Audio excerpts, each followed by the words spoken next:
Hello boys and girls if any. Today I'm going to stream a few games of the RLIGA tournament which is currently being taking place, and there will be 21 players playing in this tournament. Those are Adam, Sir Ardius, Riffman, Petru, Apelsin, Amphetamine, Iron, Sokulu, Roma23, Veno, Fenrir, Artem Pro, Aisha, Sanyok, Fulcrum, Krot, Dandy, Colorfate, Aristotle, ARDL, and Antoha.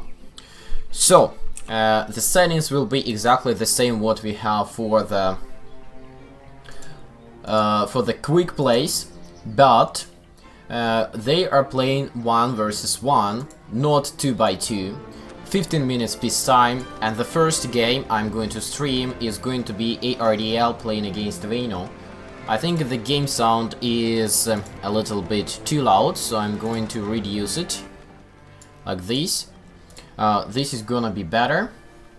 Now, the first game they are playing as Hungary, and we can see that this is a mirror between two of them, and they are playing on the diagonals. So here are empty quadrants. And these empty quadrants, they actually also containing mines, so if they dare enough, they can try and capture these mines. Let's switch to ARDL, enable Fog of War, and see what he sees. Not much. Veno on the other side, he has got 3 town halls, while ARDL is just getting his 3rd town hall and also getting the mines. I think he is rushing a little bit too early to get the iron mine, because he does not need this iron mine, not yet. The Hungarian High Dukes, they do not consume that much of iron to produce, and he needs these 5 peasants to complete construction of all the buildings, such as Academy. And he is actually going for pikemen. That's probably why he took the iron mine. The pikes need 20 iron, while the High Dukes, they need only 4 iron. So that's probably the reason. Let's switch to Veno and see how he is doing here. He is going for the Hungarian High Dukes. And that's logical, because for Hungary, High Dukes are very powerful. Although I'm not sure, it would be a good idea, because they are playing with artillery. So maybe if ARDL is able to surprise someone with his artillery skills and shoot the High Dukes with the multi-barrel cannons or with the normal cannons, that could be interesting. Meanwhile, we can see that Veno is suffering from famine. He does not have much food because he was not getting enough food or making some upgrades. I'm not actually sure. Now he is okay with food because the peasants are gathering food, and no problems here. On the other side, ARDL is playing very offensive. He is sending pikemen to both directions to scout out. I'm not sure if he knows where the opponent is, but most likely he does know, because in the Cossacks you can hover on the hidden or invisible territory and listen for the sound of the city, and by this you can understand where your opponent is. So they could try to get some neutral mines. For example, this gold mine has a very good location, not that far from ARDL, and he could take it. Also, this mine is very good one, and he actually sees it, so he could potentially take this mine and put some guards. Now let's check for Veno. For Veno, he does not yet see the neutral territory, but he already has his 4, or yes, he has 4 gold mines, and he is working on upgrading the gold mines. But there is no, actually there is 1 gold mine close to his territory. Still, he is again suffering from the lack of food, because he is making upgrades for the gold mines and he's spending all the food for the upgrades. He's also rushing for the early stables. He does not yet even have the diplomatic center, but he is going for the stables. Let's see what, and he, of course, he's getting the dragoons because he is playing through the Hi Dukes. That's probably logical to go for the Dragoons, and if ARDL is also going for stables, he should probably go for raid tiers, because he's going for pikeman, and if he gets this cuirass upgrade or this cuirass upgrade, that would be useful for both of them. Over here, I believe he is working on resources for the diplomatic center. He has got the the wood cutting upgrade. Now he can get this one.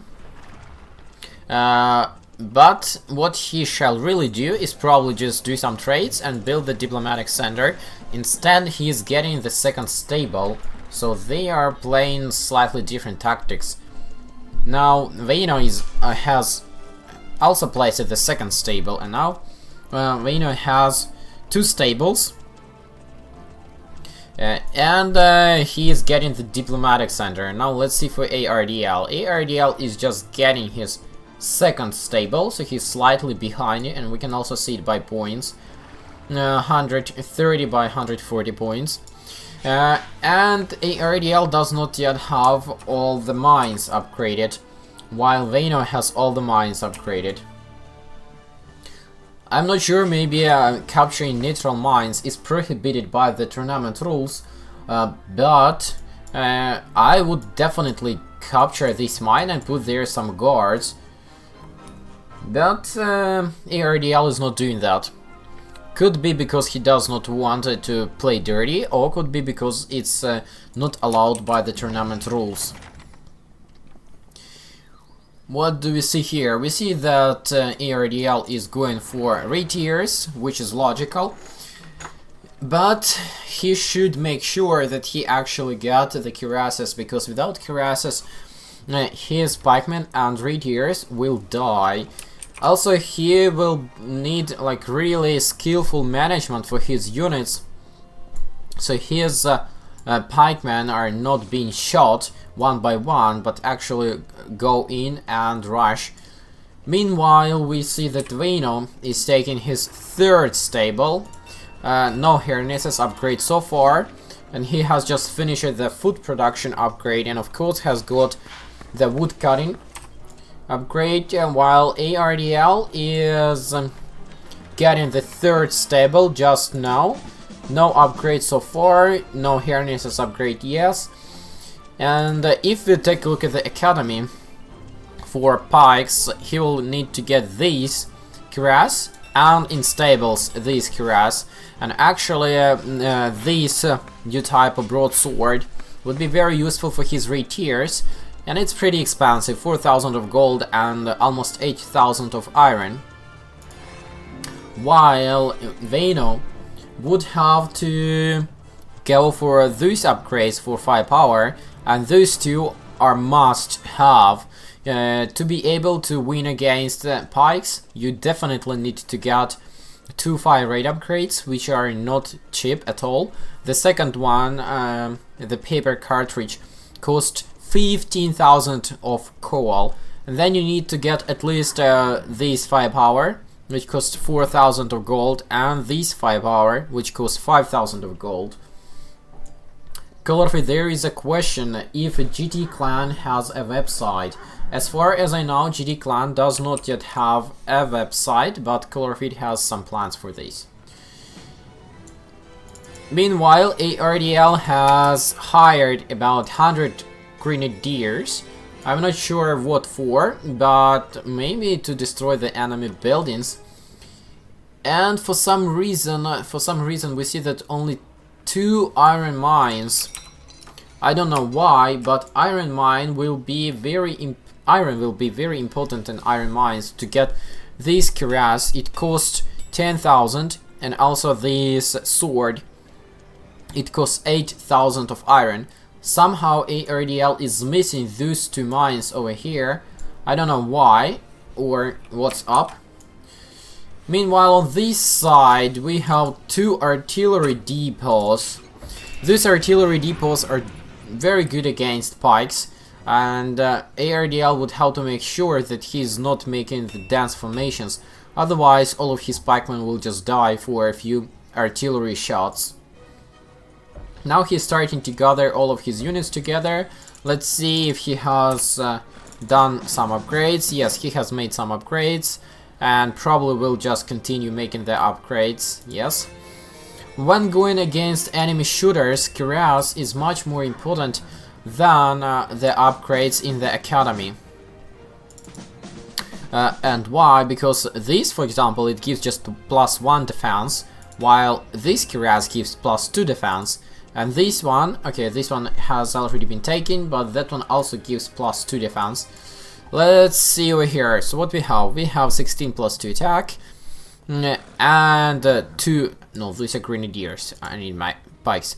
2 +2 for the shield, and if there will be another cuirass, this one, there would be 4 +2. This +2 is coming from the formation. Now, against protection against arrows is useless, against swords useless, against spikes useless, against bullets. This is what important, because the bullets will be shooting the pikes.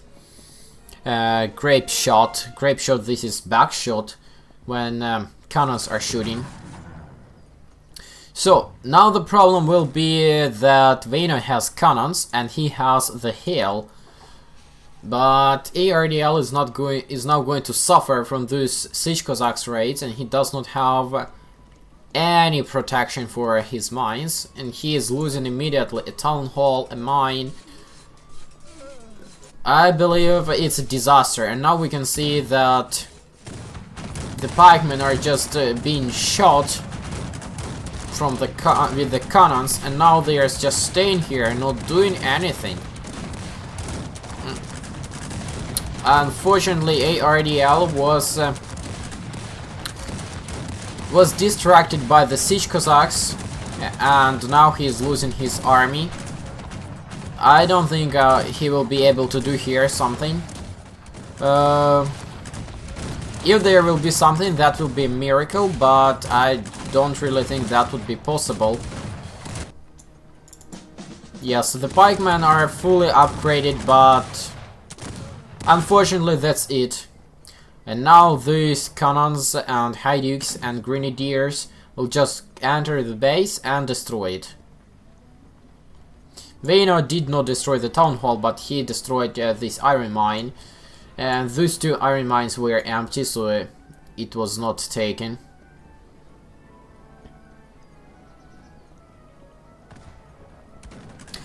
Hello, hi all to the chat, and yes, it's me, Const, on the commentary. And thanks for missing me or remembering me, but unfortunately we see that ARDL is not performing well here. I think the first mistake was to not to go for the Haidukes, because Haidukes is a must go for Hungary. And the second mistake was not taking those iron mines. Those he was not able to get this cuirass.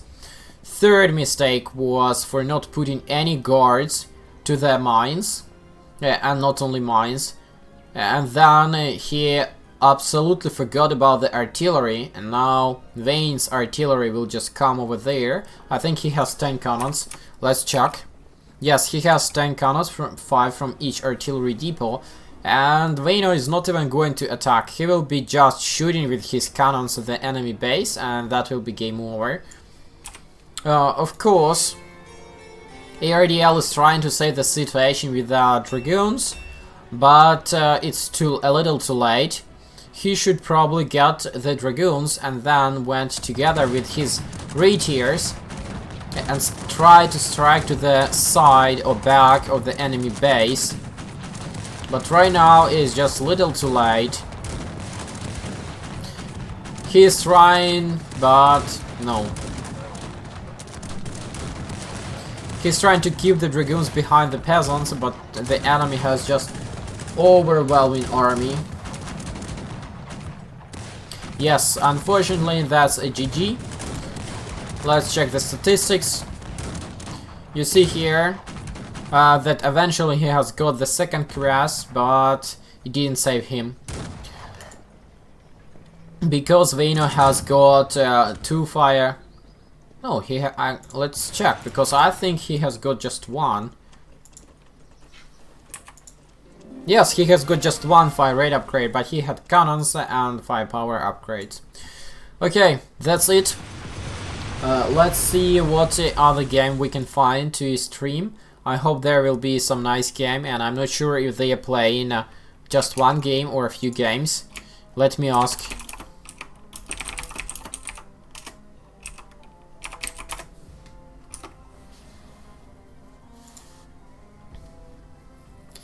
Union Veno is hosting here a room for score. I'm not sure what that is.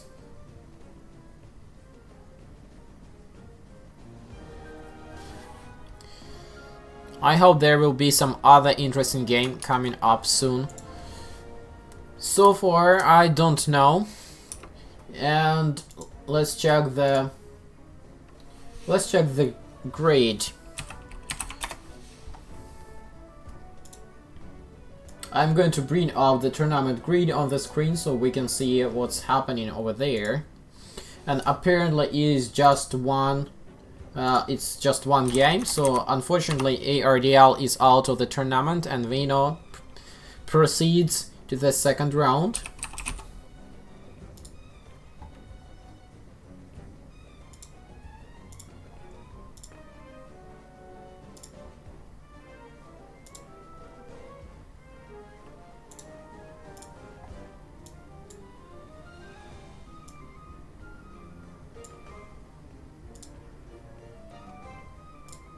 Okay, so here comes the grid, and what we see that Petro is playing with Appelsin, Atom is playing with someone, Artem Pro is playing with someone, Sir Artius is playing with Riffman, Fenrir is playing with someone, Antoha is playing with someone, Colorfate is playing with someone, and Sanyok is playing with Krot.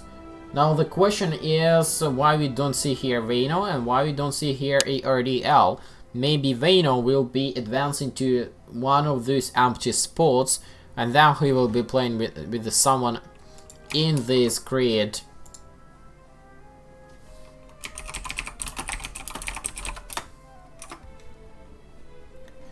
I thought of streaming the game between Sanyok and Krot, but Colorfate said that it will be a mismatch since Sanyok is much stronger. And we might see Colorfate's game soon. Maybe Colorfate will be playing with Veno, I'm not sure.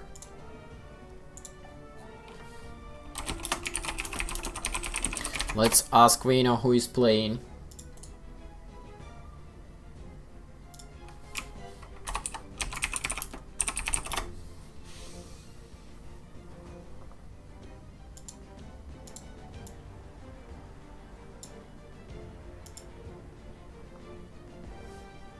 Okay, so Veno doesn't know himself. Fine. Then I just bring up. Here was the initial list of the participants, and here is the grid for 1/8, 1/4, semifinals and finals. Appelsin is over here. Appelsin was playing with Petro. Let's see if he won or lost.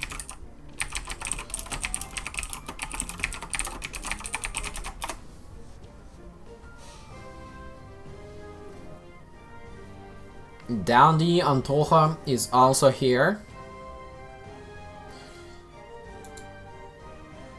Now we can see that Appelsin has lost the guy and Petro is advancing. I will just upgrade the grid.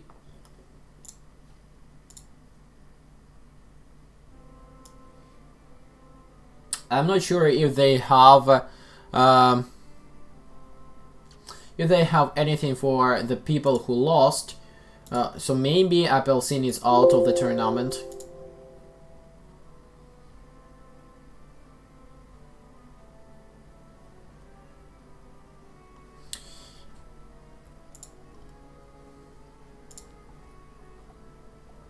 Now I just need to wait for Colorfate to find out which next interesting game I can stream. And let's hope that will be Colorfate's game, because so far the only thing I can do is to spectate something, which is not really fun. I may join here for Siege Cossack game as a spectator, if you don't mind me to.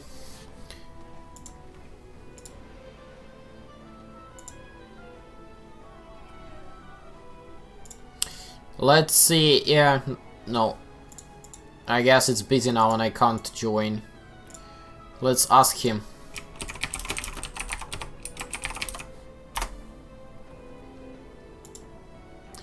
Let's ask if Siege Cossacks lets me spectate.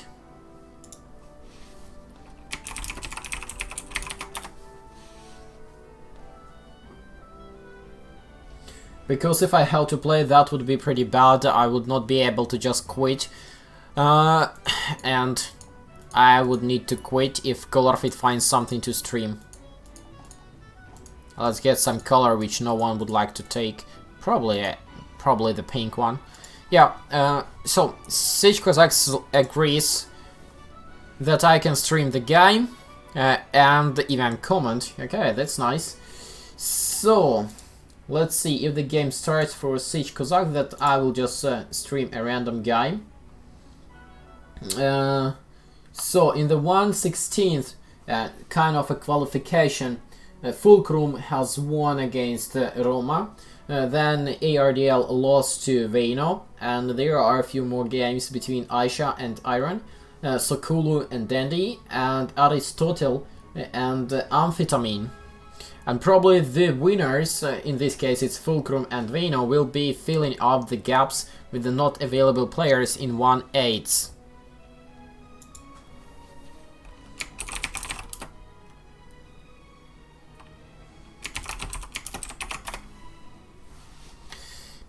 But now they will have some time to organize second games, and while Colorfate is figuring out what he's playing and with whom he's playing and when he's playing, I hope to see some games over here. And Siege Cossack is going to play for 10 minutes with the artillery only, and no cannon towers and walls, so no artillery and no capture.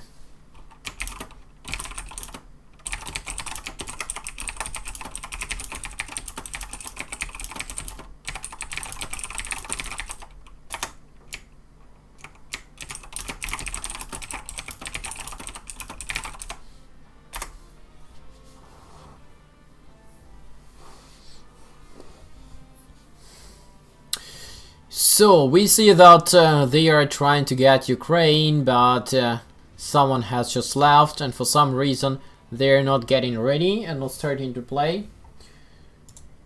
Thus I am back, and okay, looks like Colorfate is hosting. Cool. Bye guys.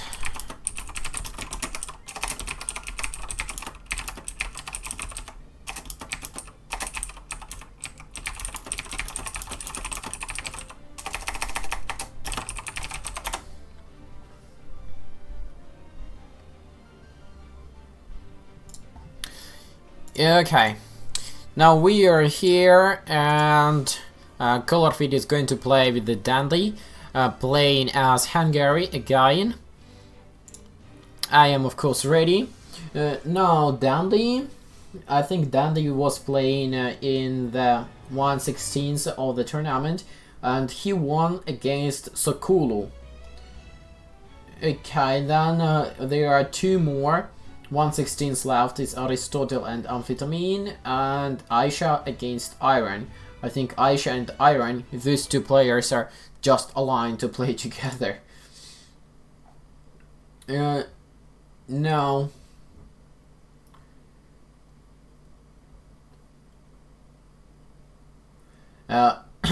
Sir Artius lost to Riefman in 1/8, and now Riefman is advancing to 1/4. And he will be playing against Artem Pro or Fulcrum, depending who is winning there.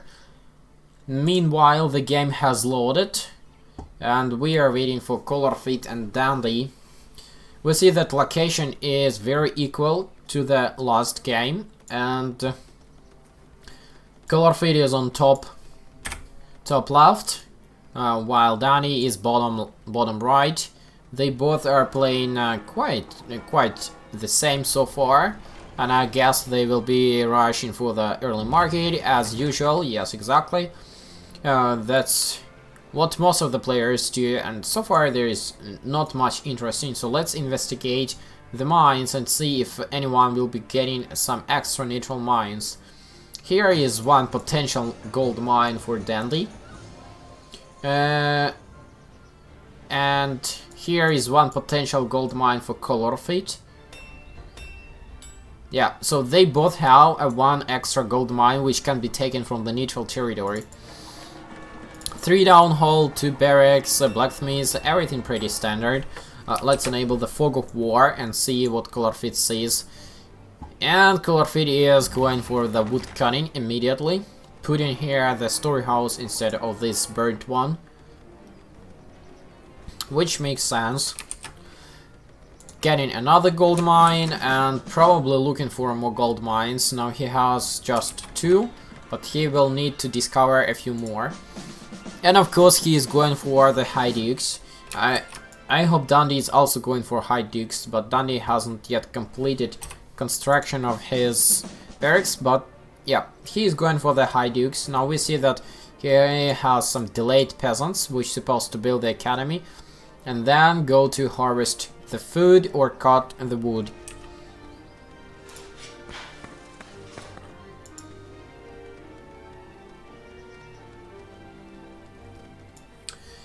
Now Colorfate has figured out where is his 3rd gold mine, and he is sending his High Dukes around his territory to find out where is the 4th gold mine, and here it is. Of course he is taking that gold mine immediately. The academy is placed, and we can see here that just 3 peasants are building the academy, and I think it's good because academy is not needed anytime soon. There is not enough resources to make any significant upgrades.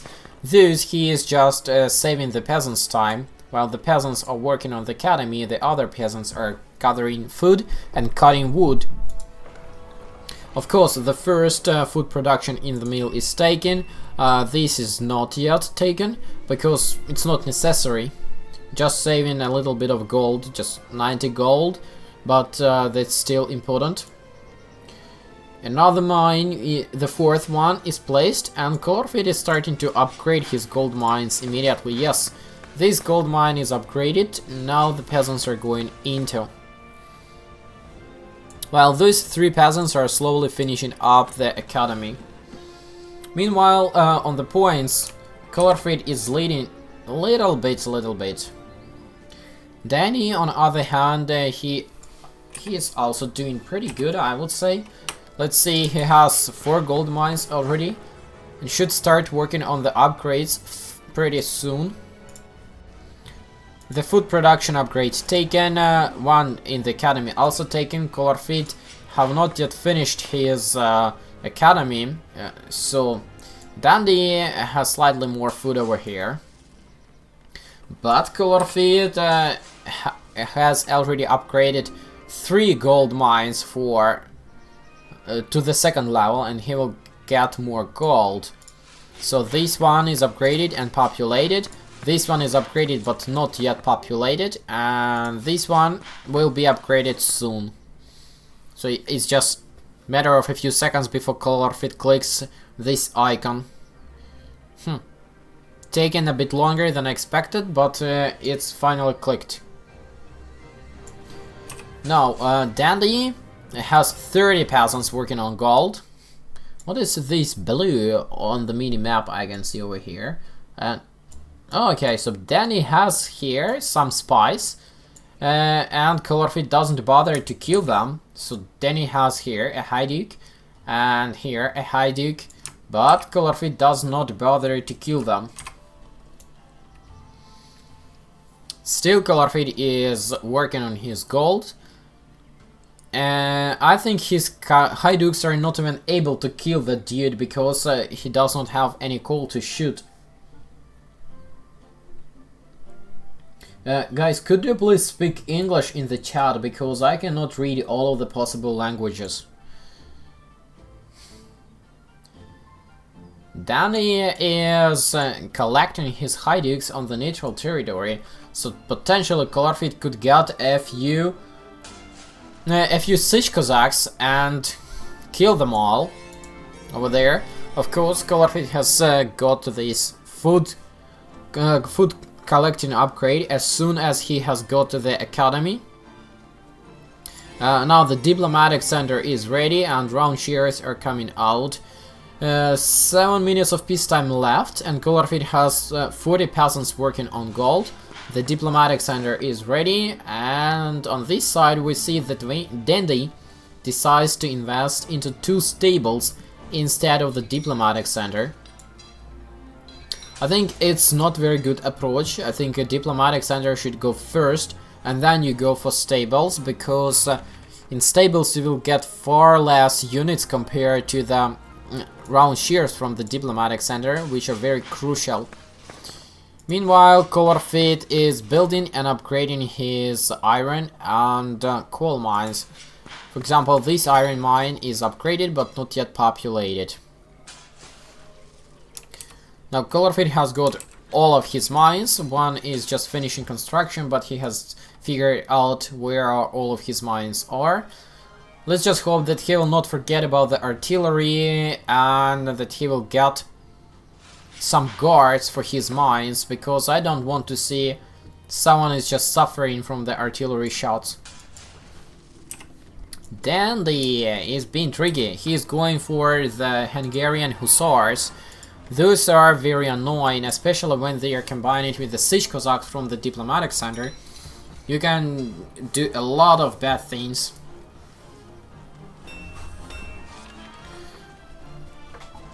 Especially if Colorfate does not get any guards for his mines. Okay, so that's what Colorfate gonna do. He is gonna make the artillery depots instead of the stables, which is nice, I believe. And now he is upgrading the iron and the coal mines. Somehow he has 4 mines, but oh, okay, I was mistaken. Colorfate is here. Colorfate has upgraded 2 of his iron mines and 4 of his coal mines, and he is getting the artillery depots. So these upgrades for construction speed and construction costs for the cannons, it also requires the coal and iron, and of course cannons require coal and iron to shoot. So these upgrades Colorfate made for coal and iron mines would be very helpful. The only thing I'm actually worrying about for Colorfate is, of course, the mines, which do not have any guards so far. For Dandy, though, what should I be worrying about? It's of course the lack of artillery. Somehow he believes that he does not need artillery. We can see that Colorfate here is suffering from the dwellings, and let's see if he's making... No, this is perfect time to make the upgrades for your hydux, because the production is suspended either way, and you can get the upgrades without receiving that much damage for your population. That's basically what Colorfate is doing right now, but a little too late, I think. What do we have here? We have 230 hydux, but just 130 round shears. It would be very nice if Colorfate would be able to get a formation out of 200 or 196 round shears and 196 hydux. Those drummers are very nice. They're just going this like rainbow and trying to scout out the territory. And Colorfate is very smart for not sending the drummers to the enemy territory, instead keeping them on the neutral territory. This drummer is actually getting on the enemy territory. Here we can see a mine which is without guards at all. Now Colorfate knows that Danny has got the palisade. The palisade, sometimes it can be helpful, especially if your opponent is playing through pikemen. When your opponent is playing through pikemen, they basically forced to rush into you, because as the longer game takes, the better shooters are becoming, and the less useful pikemen are. The people who are playing with pikes, they're forced to rush, and if there is a palisade, you can keep your musketeers or hydukes and cannons behind the palisade and shoot the incoming pikes. So that can be useful, but not that often though. Let's see if Colorfate has got 200 of his round shears. Yes, he has got 200 of round shears, and he has got 3 formation of the hydukes, which is very nice. Instead of making one big and one small formation, he now has 3 formations of 72.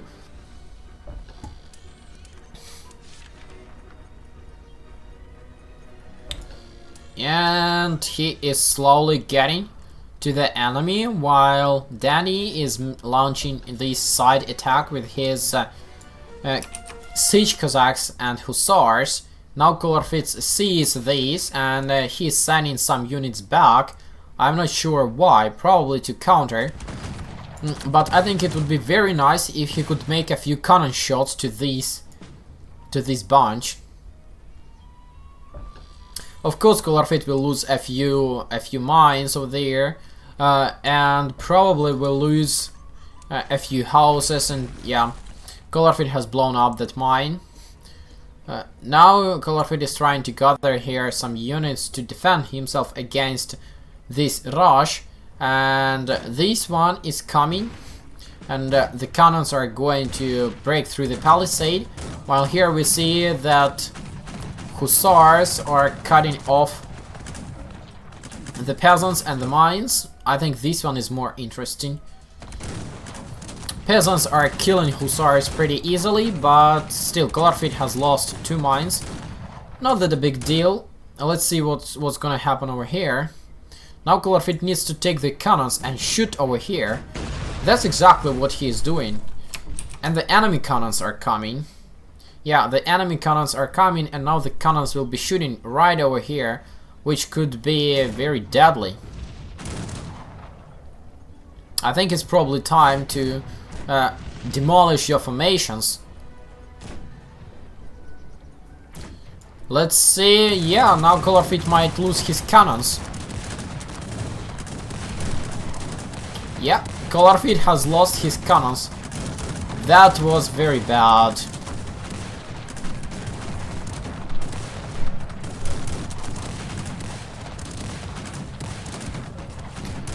I think in this time we see that Palisade actually did some work.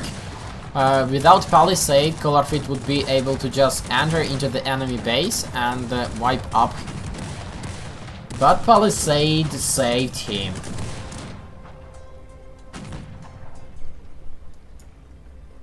Now Colorfate is gathering the army back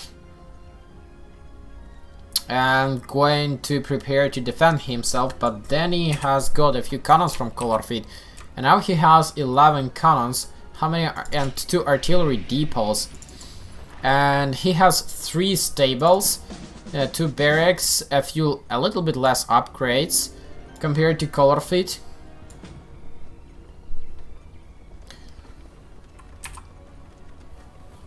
And Colorfate is now getting the 3rd artillery depot. He does not yet have stables, just 1 stable, and he is getting the retiers out of there. Not the hussars, but retiers. And he is getting the cathedral, so probably Colorfate is getting ready to advance to the 18th century. The artillery depots are producing cannons, of course.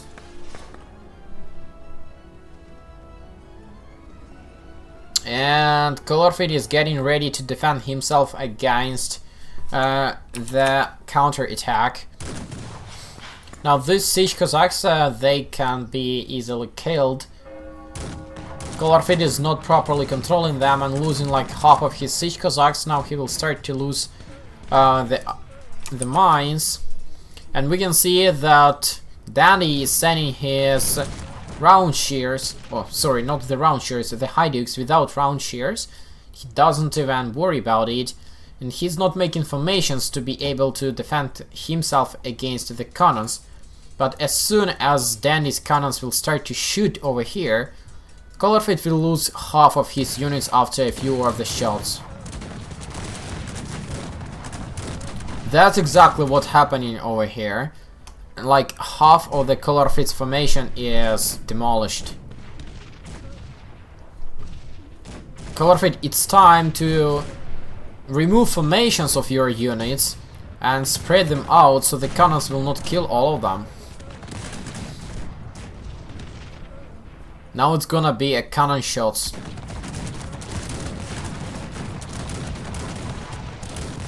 That was not a very nice shot, but still killed a lot of the units.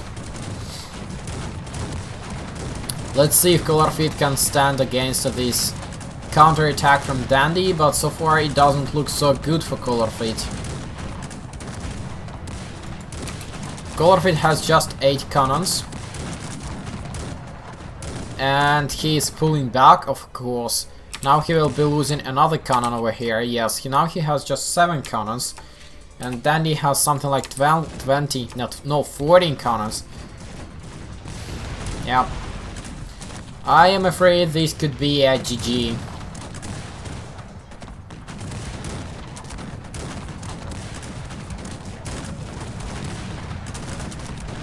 Unfortunately, this looks like a GG, and if Colorfate is able to pull this up, that would be a miracle.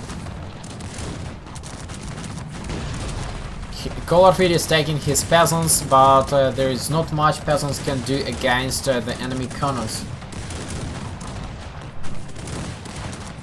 It's a good strategy to build 2 diplomatic centers. Yes, it's a very good strategy. The only problem is that you cannot build 2 diplomatic centers. Dandy is pulling back his cannons not to lose them, but now Colorfate is completely out of army and out of the cannons and out of the peasants.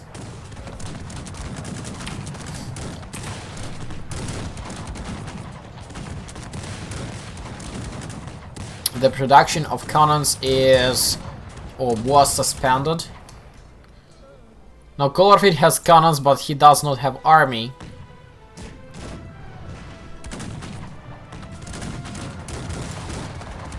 And now Colorfate has actually switched to the hussars from the stables.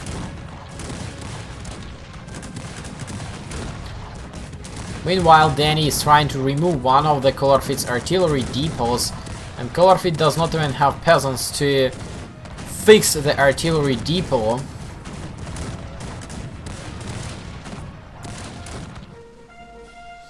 Meanwhile, Danny is sending more and more backup. Pulling back his cannons, Colorfate is pushing, but unfortunately there is nothing that can be done in this situation. Danny is developing and developing, and now he has got some mercenary dragoons, and Colorfate is short on everything. He has hired a few siege Cossacks just to be able to try to capture enemy cannons. And now Colorfate has 17 cannons, so probably he has recaptured some of Danny's cannons.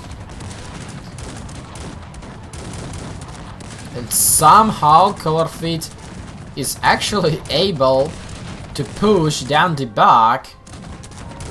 Not for long though, because the dragoons are coming back, and Colorfate might be able to win this local fight with his cannons, but his economy is damaged very much because he almost does not have peasants.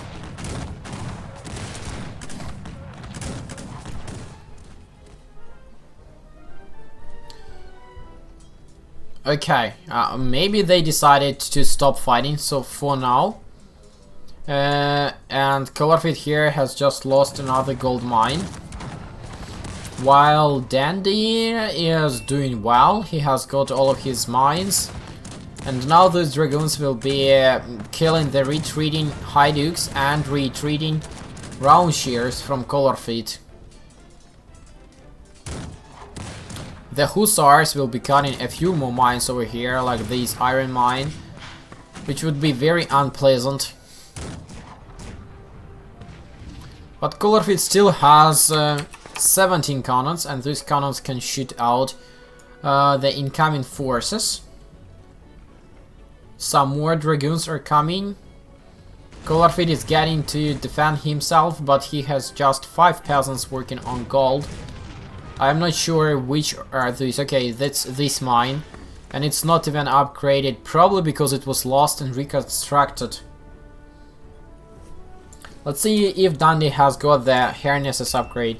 Yes, Dundee has got harnesses upgrade, and he has advanced it to the 18th century. Now he's getting the barracks. Let's see if he gets the shovel upgrade. No, he didn't get the shovel upgrade. This means it will take quite some time before he can build this 18th century barracks. But he's getting another stable, and he has already 4 stable. And he keeps producing the Hussars, so there will be a spam of these Hussars, and just always hit and run, cut some of the mines and run away, cut mines and run away. Now let's see if the master warrior, who Colorfate is, could defend himself against the master economist in the face of Dundee. Again, Dundee is launching an attack with his Hussars, trying to capture the mines and actually capturing one and capturing another one, while Colorfate is trying to shoot the Hussars with his cannons, and some of them actually died over here, but not that much.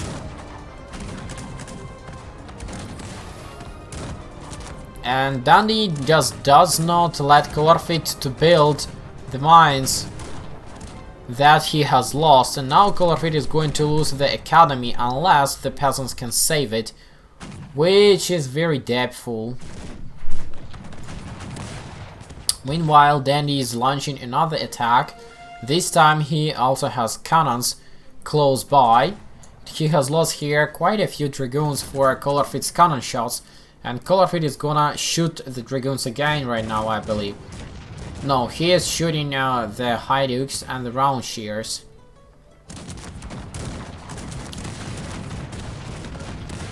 Dragoons are dying for the cannon shots, and this chain of the incoming units can be easily stopped, but Colorfate needs someone to stop it.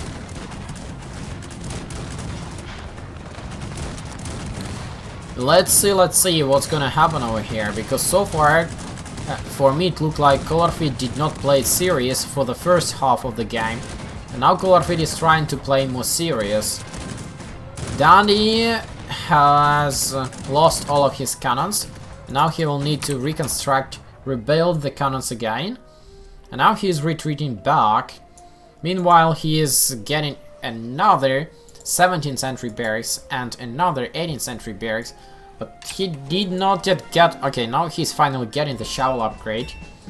Colorfate is trying to push, but unfortunately the cannons are way too slow, and he won't be able to do any significant damage over here, I believe.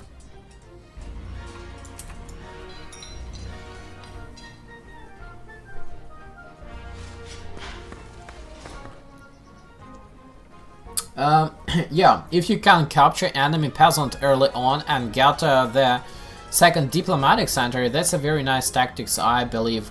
The only problem is that they are playing the same nation, so even if you capture peasants, an enemy peasant, that still will be a Hungarian peasant, which is not useful to get to the second diplomatic center. Colorfate did not finish the academy, because he believes that peasants need to do some other job rather than repairing the academy and the artillery depot. Also, I think Colorfate might get these howitzers, these cannons, which would mean he would have 15 normal cannons. Actually, he has 17 because he captured a few of the enemy cannons, and 15 howitzers. And that would be the artillery disaster, On this side, we see that Dandy has got his third artillery depot somewhere over here. Now he will be able to get 15 cannons as well. So it will be equal for cannons for Colorfate and Dandy, but Dandy now has 2 18th century barracks and he's making the 18th century pikemen and 3 17th century barracks, so it will be like 1.5 production speed compared to Colorfate, because Colorfate so far still has just 2 17th century barracks, and that's a big problem.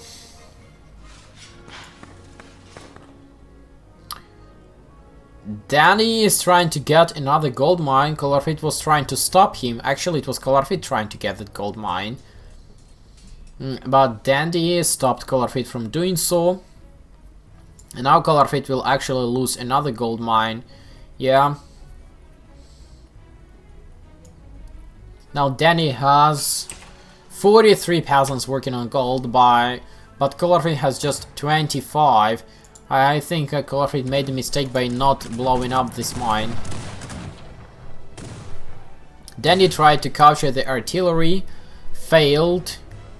And Colorfate has some dragoons. Yes, he has 12 light cavalry. Oh, these are not mercenary. These are from the stables. So Colorfate has actually advanced to the 18th century, although he has suffered a lot of economical troubles. These cannons should shoot the hussars. Colorfate has just upgraded a gold mine, just sent their peasants and lost it to the hussars raid again. And another gold mine has been caught. These raids with hussars, they are extremely annoying. And Danny has built this palisade to make sure that it doesn't happen for him.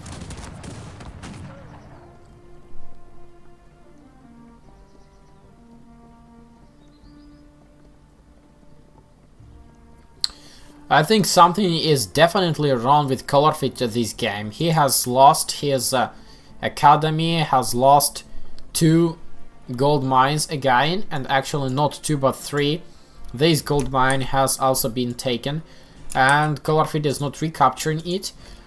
At least he is getting one more stable, and now he will need, yes, he's getting the academy as well.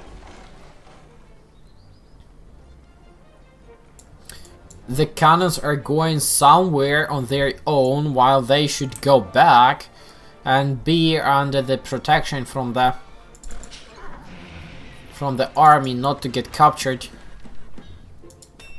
The harnesses upgrade is not taken, of course, because no resources.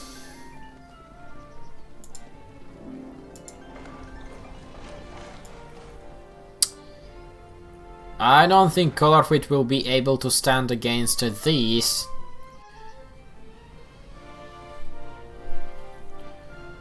And most likely this is gonna be one last fight. And hussars have won the game. Hussars and the palisade. I think it's a very very annoying way to win the game, but it's what it is. And now the hussars are rushing again. Colorfate is trying to make an angle attack over here to be able to shoot the enemies from the side. But I don't think that will save him, because there is much more enemies coming that Colorfate could shoot. The cannons are shooting, and if Colorfate is able to win this fight again, that would be a real miracle. Cannons should shoot over here. That's what they are doing, and doing that good. But Colorfate's dragoons are dying to the enemy hussars. Colorfate is taking his peasants once again to fight with the enemy pikemen. But that's game over, I'm afraid. Dandy is celebrating, but Colorfate is not yet surrendering, although I don't see what else he could do there. The cannons are coming.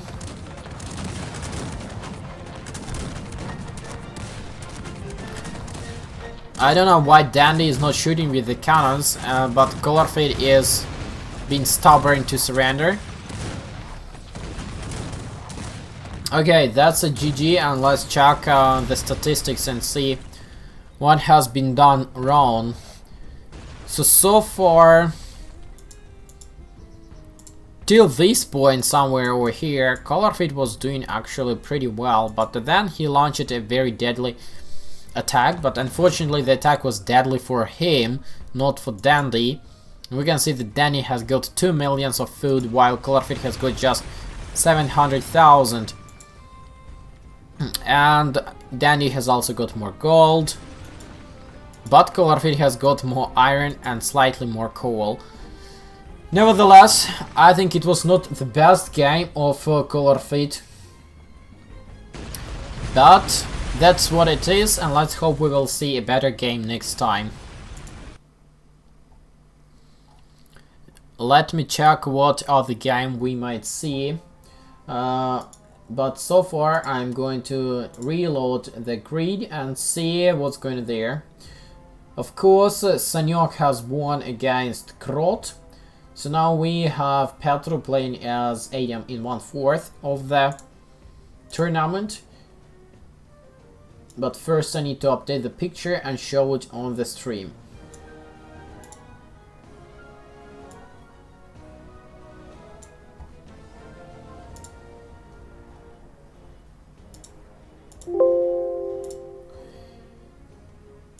Here it is. We see that Petro won against Appelsin, Atom won against Aristotle, and now Adam is going to play with Petro. Now Artem Pro is going to play with Riefman, I think, because Artem Pro has defeated Fulcrum, looks like. Let's see, let's see.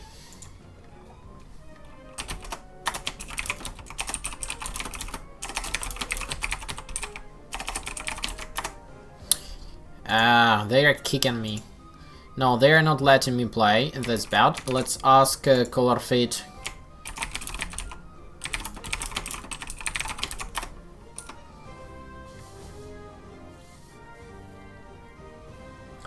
Colorfate has lost to Dandy, and now Dandy is going to play with Sanyok.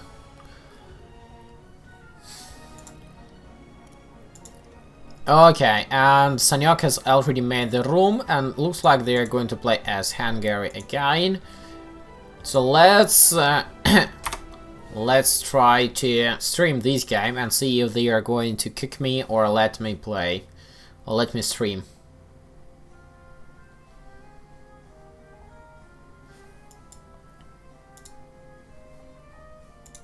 Sanyok is going to play with Danny, but we still have a non-finished... No, we actually have all the games finished. Fulcrum won against Roma in the qualifications. Iron won against Aisha. And Aristotle won against Amphetamine, so that's what it is. And let's see if Petro and Adam are going to play now. If yes, I will try to catch that game. If no, then I will try to be in Sanyok and Dandy room.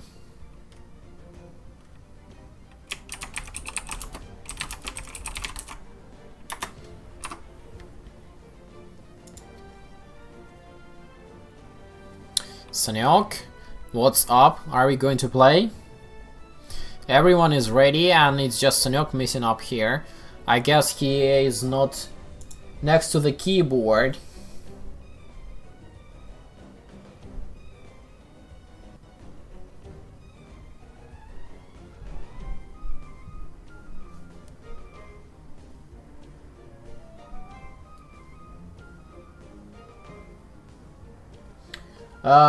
Okay guys, I hear your comments, and I will try to show you Control F, the Fog of War, more often than I did it before, and I will try to zoom in so you see the units better. I was just trying to show the entire battle, and that's why I was zooming out. But if you prefer bigger units, sure, no problem. Colorfate is being silent. Probably he's feeling pretty upset after that loss. And I would be pretty upset as well, because it was all good until that first stupid attack.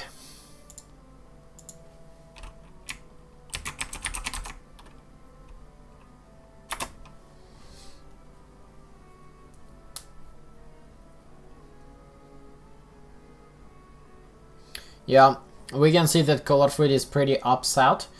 But let's hope, and we all know that Colorfate can do better, but for some reason, when he's playing in tournaments, he can't pull it out.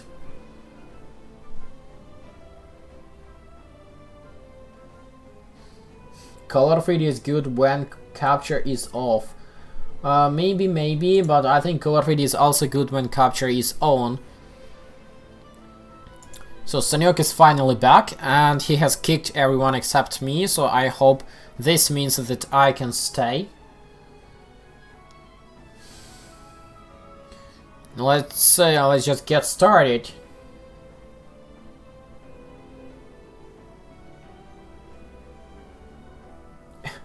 Sanyok is being cocky again. Ah, smile cat. And Colorfate is going to cool down with some tea. Let's hope that will work, because liquid cooling is usually working the best with water, and tea is usually pretty warm.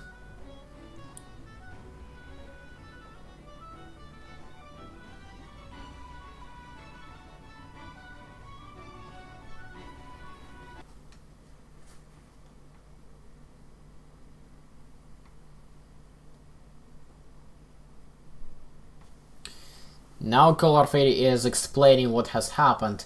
Danny was so lucky this game, I didn't pay attention and play properly during my attack. And didn't play properly during my attack. Left my cannons, used formations for some weird reason.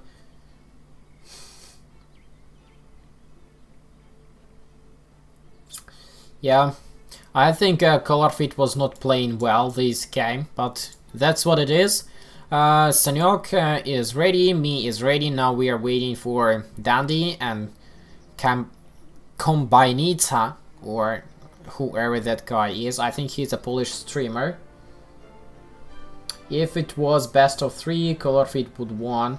Maybe. You never know. Looks like this entire tournament is the Hungary game, because they are playing as Hungary once again. Sanyok is not rushing for the early market. Probably he values more peasants than slightly more resources because of the fast trade.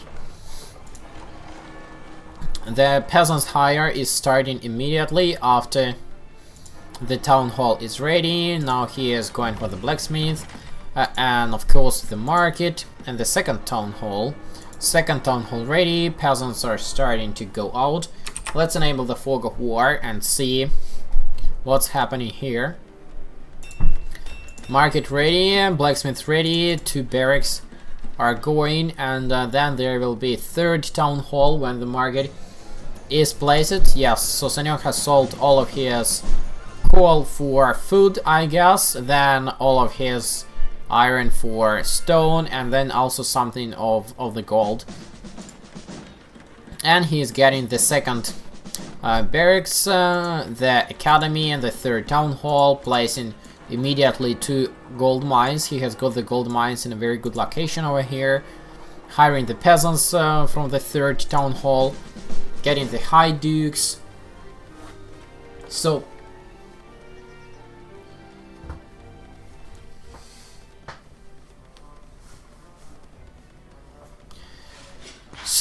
now Sanyok is suffering lack of gold, so there is a slight delay for production for his high dukes, but not for long, because the 2 gold mines place it very good.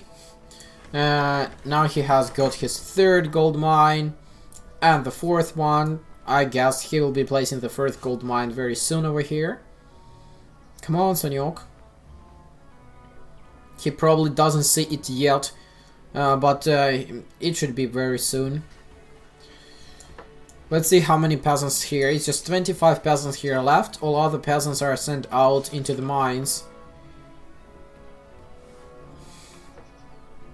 Yes, this mine has been placed. One iron mine. And someone put a pause.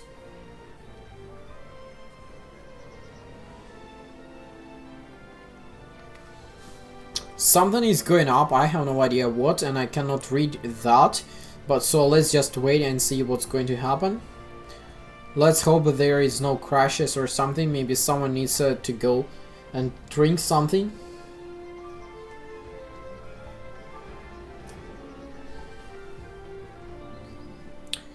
The peasants... I have lost a mine. What the heck? I don't know what's going on over there. And why they put pause. Maybe it was something regarding the enemy mines. Or something about the neutral mines.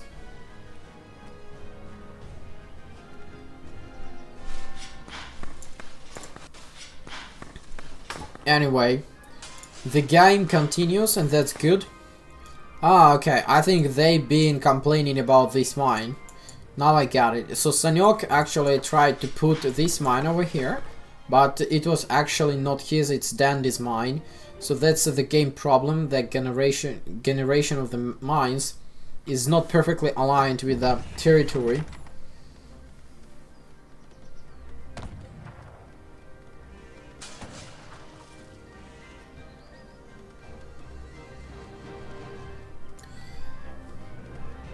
But you can see that these peasants, if they cross the territory, this Hajduk is able to shoot them. And this is Dandy's Hajduk, which is protecting this mine. So, Sanyok actually shot 2 of the Dandy's peasants before the peacetime ends. Which is a slight advantage to Sanyok. Meanwhile, Sanyok is upgrading his gold mines, which is the standard procedure. And he is gathering his Hajduks in different locations, which is not on purpose, I think, just to scout out the territory.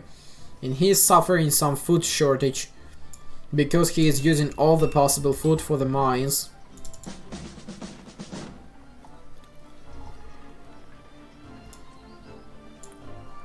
Meanwhile, 13 peasants are working on the wood cutting. The wood will be needed for stables and for the diplomatic center.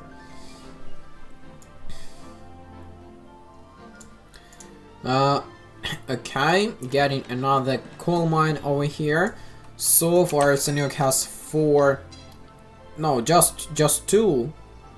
Just 2 iron mines and 4 coal mines. Now he should also be taking this iron mine.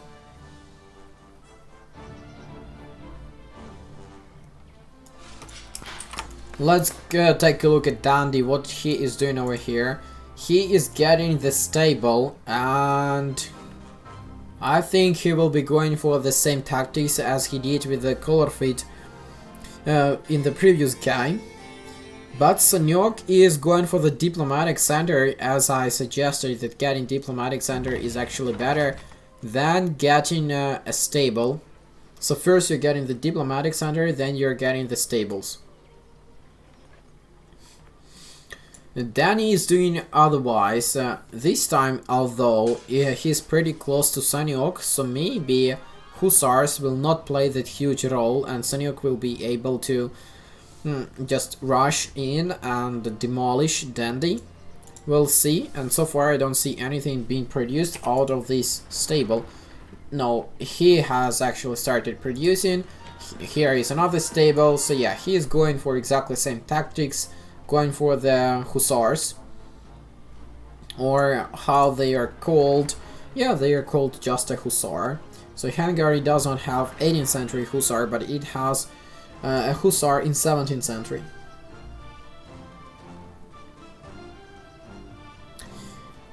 Now, Sanyok is still sending out his Hydux to 2 different locations, while the Round Shears are going to a 3rd location. It's not a problem because it's more than 5 minutes of peacetime left. The only question is why Sanyok is not building more iron mines. That's really weird. He has got 4 coal mines and he has got 2 of them upgraded. But he's not getting the iron mines. Iron is required to get the harnesses upgrade. Iron is required to get this firepower upgrade. And iron is required to get this fire rate upgrade. So iron is pretty important. Instead, he's hiring 200 grenadiers.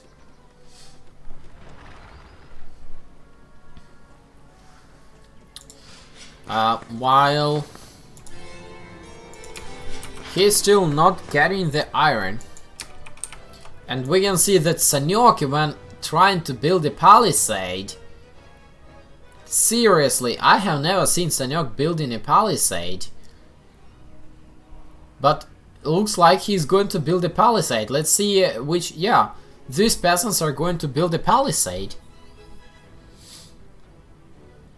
That's probably to defend himself against the enemy hussars. But only 3.5 minutes of peacetime left. I'm not sure that the palisade will be ready in time. And I'm sure that Dandy is also building the palisade, and Dandy sees that Sanyok is building the palisade.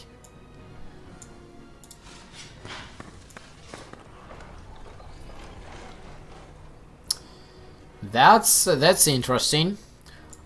2 stables for Dandy and no diplomatic center yet. Oh, okay, diplomatic center actually there, and 3 stables. Let's go back to Sanyok, and we can see that Sanyok sees his entire territory plus more, and Dandy sees less than his entire territory. So this indicates that Sanyok has slightly more map control, but doesn't tell much actually. And if we look to the points, that Dandy is actually leading because Dandy has more stables, I think. Sanyok has just 2 stables. And he has got his 200 grenadiers, not yet upgrading the Hydux, but he will definitely need to take these fire rate upgrades, the paper cartridge and the wheel lock. The stables, now he is getting the 3rd stable and he is going for the hussars. The only question will be, will we see artillery and why there is no guards? This is a very interesting construction. I'm not sure if you actually can pass through over there, because that would be pathetic if someone could actually run through there.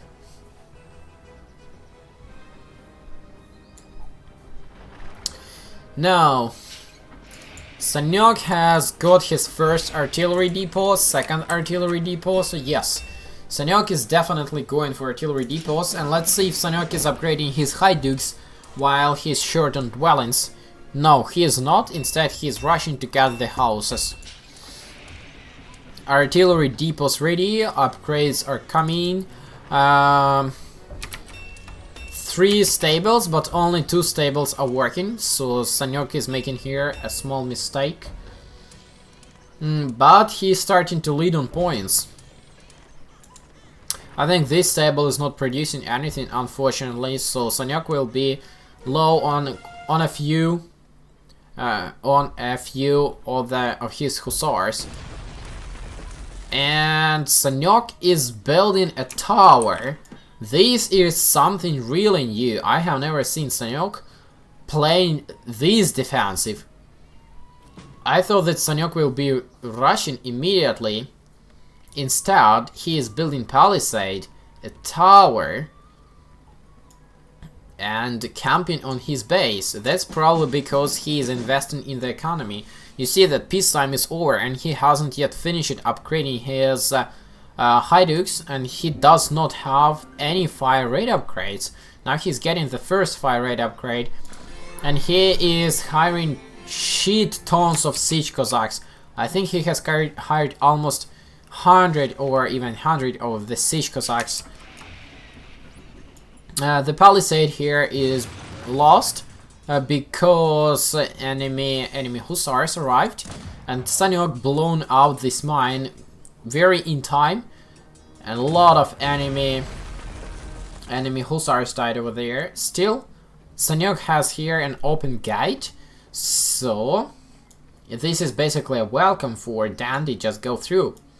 And here is a hole, so Sanyok would have to replace those mines and fix this hole.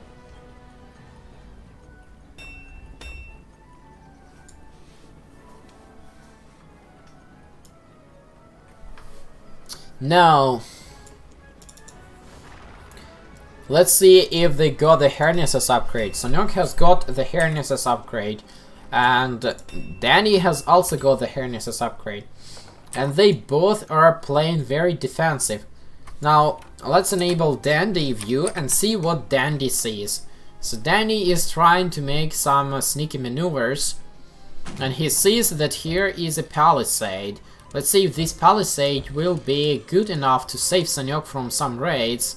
Sanyok is pulling back his hussars, and Danny is going to break through the palisade. And Sanyok is trying to defend himself by just distracting the enemy hussars and standing some formations to shoot the enemy hussars, while the hussars are fighting Sanyok's hussars and siege Cossacks. So they have exchanged 1-to-1.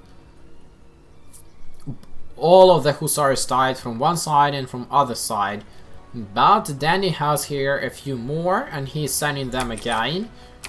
Danny has just advanced to the 18th century and researched the balloon.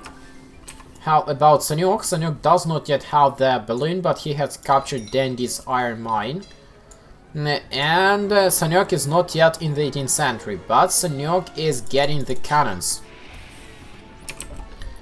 So he has 2 artillery depots, he has 4 cannons so far, and here are some dances with the hussars and the siege Cossacks. Most likely Sanyok will lose this one because Danny has much more.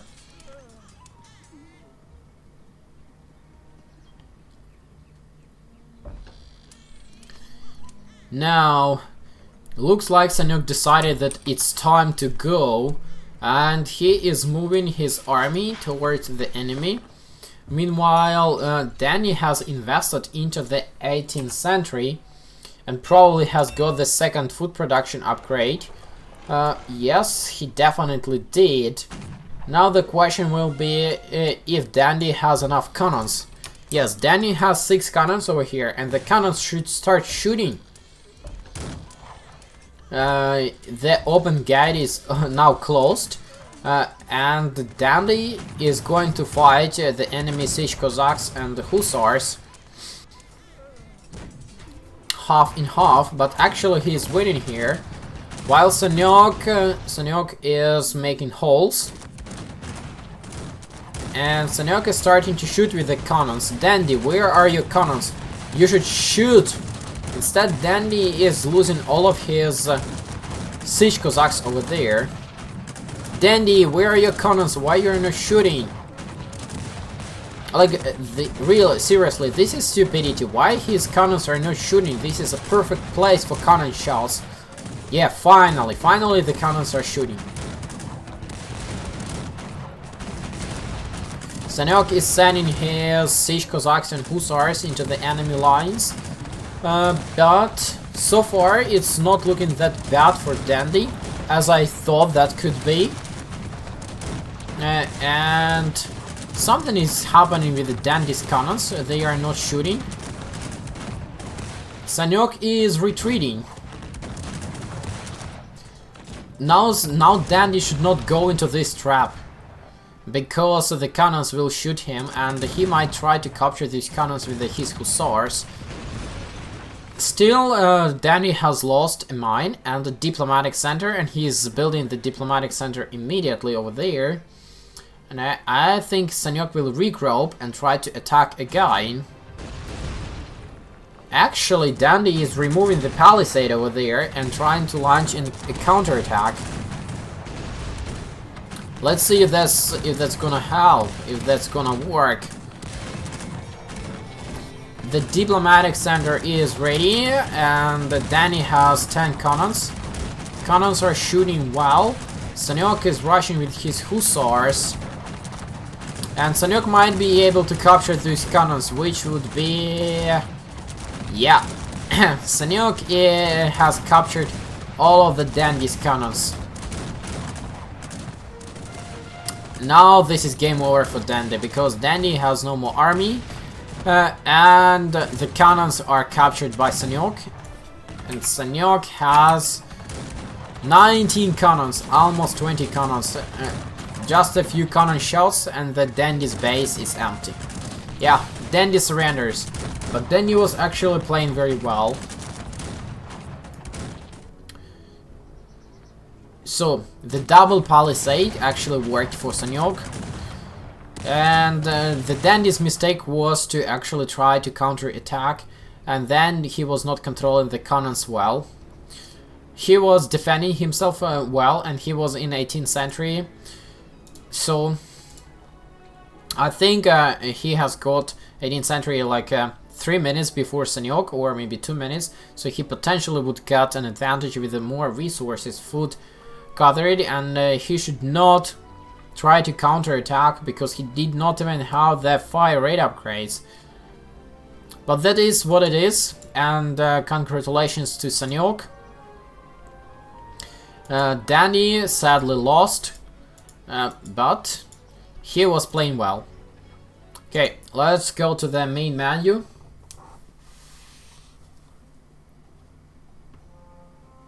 And see if I can find another game that I can stream for you while they decide who is playing, what is playing, and if I can stream it or not. Let me upgrade the tournament grid and see what we have here. Artem Pro has defeated Riffman and Artem has defeated Petru. Wow. Now Artem is going to play with Artem Pro. Come on, I first need to upload the picture to the stream and then provide some comments.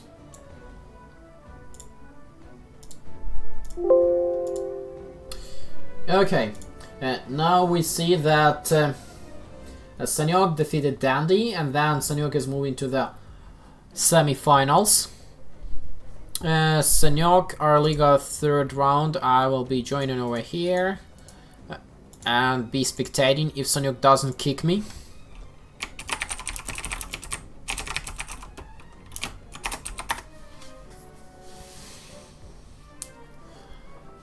Now, Fenrir and Antoha, they are probably still playing, and the one who wins or loses will be going to play against Sanyok. And Artem Pro and Artem are going to play in the semi-finals. Let's see if I can find the Artem Pro and Artem game. Maybe they have already started. This means I will not be able to stream it.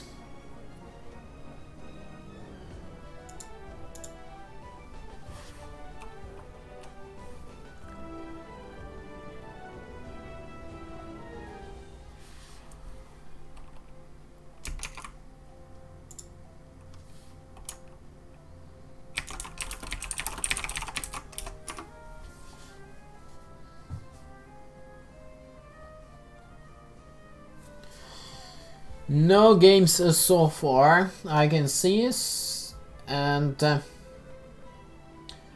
probably Artem and Artem Pro are still playing, and Fenrir and Antoha are still playing, so Sanyok doesn't know who to play with, and Artem and Artem Pro are still playing, so I cannot join them. That's quite unfortunate.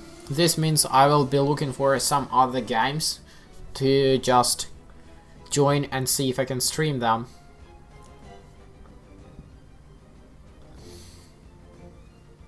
Nothing interesting I see here so far. Maybe Colorfate can host something and then I join as a spectator. Let me ask him.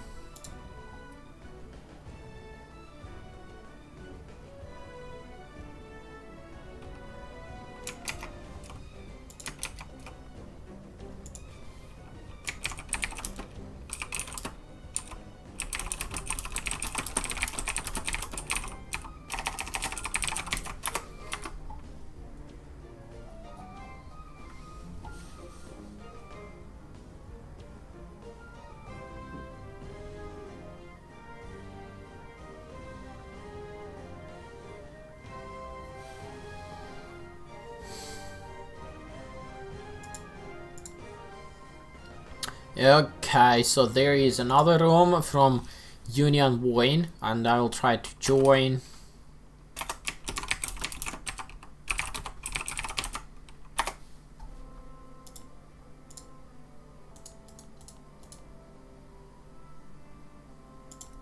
That's supposed to be a game between Sanyok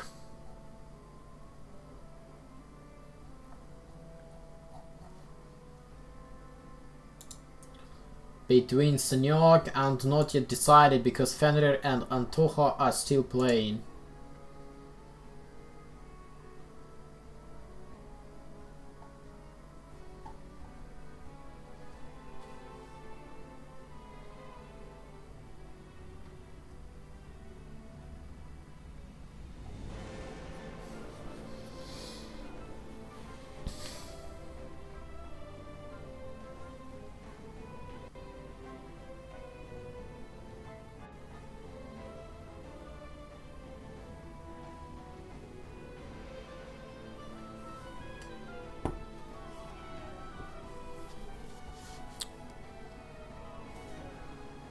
I think I will just need to make a little pause and go and drink something because there is no games coming up.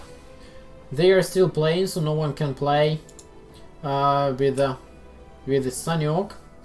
I guess there are, as I said before, there are 2 games currently in progress. Artem and Artem, Fenrir and Antoha.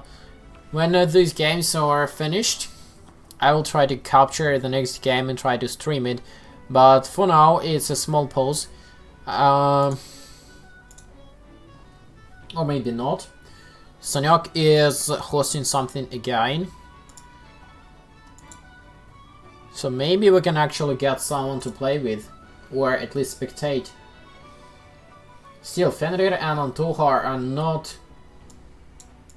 have not yet decided who won and who lost.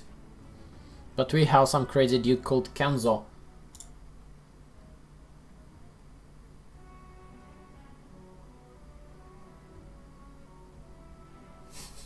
The lucky stake ends. That's about Danny, Colorfate saying.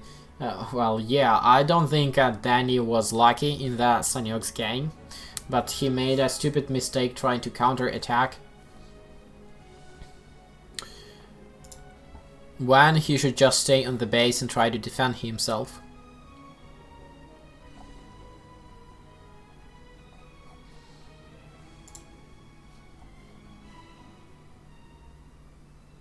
Yes, unfortunately Petro has lost. And he lost to Artem. And Artem and Artem are playing right now, I guess.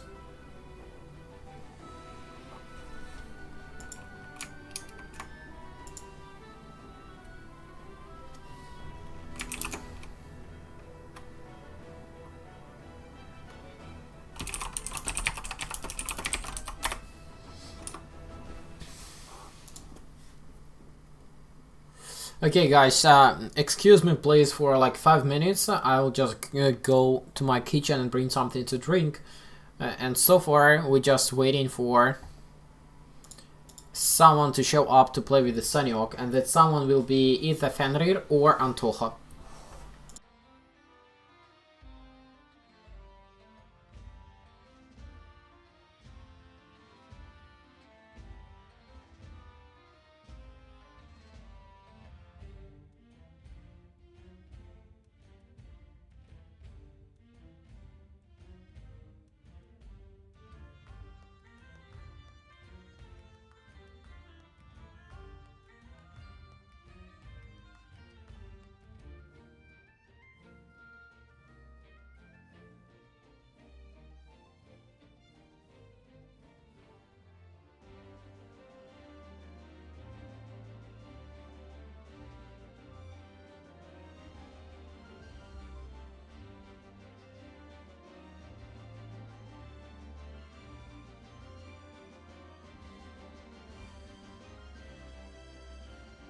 Yeah, okay, looks like Fenrir has won the game against Antoha.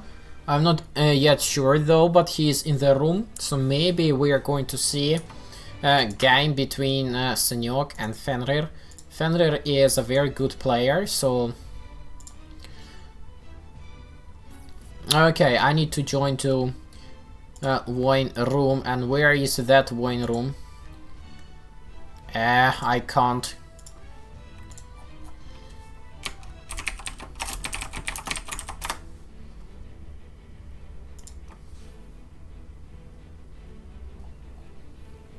Yeah, unfortunately I was not able to join.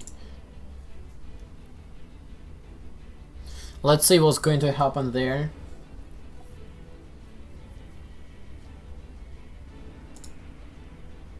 They were going to play the Atom and Artem Pro game, I guess. And now we are going to play Senyok and Fenrir, maybe. Maybe not.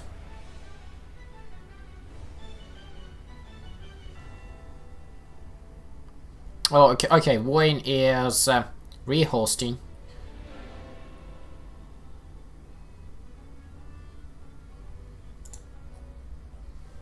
So far, he's just hosting there and no one is coming, probably because Senyok wants to play while he's the host.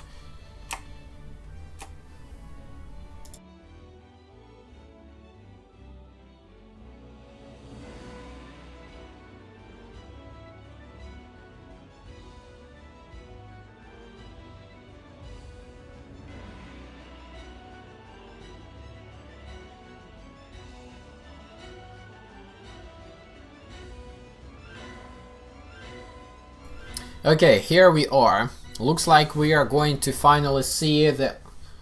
No, we are not going because I got kicked by Void. Let me ask him why he's kicking me.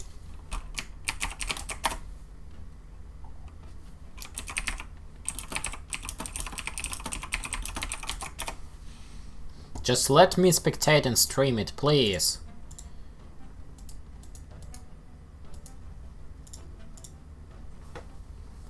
If he's going to kick me out, well, there is nothing I can do, unfortunately, but let's hope that we will see the game between Senyok and Fenrir. They are going to play, I guess, but the tournament grid is not yet updated, so I'm not sure. Maybe Fenrir is just showing up, but he's not actually going to play with Senyok. Let's see. Okay, the room is being deleted again. Like, what's going on over there? I guess we just wait.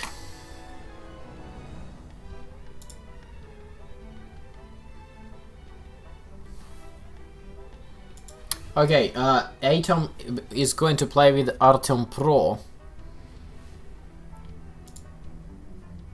Let's join this game. No, the room is deleted again.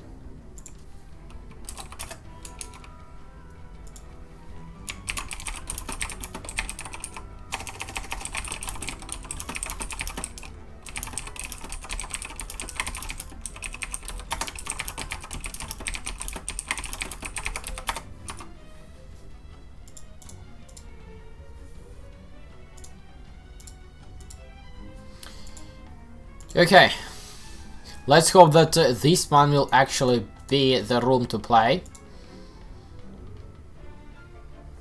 Senyok. Okay, the room is deleted again. I'm sorry about all of this, but there is nothing I can do, unfortunately.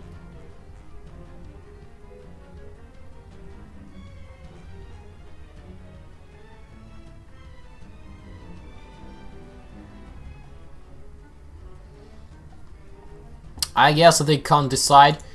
Okay, so now they made the room with the password, so I can't join.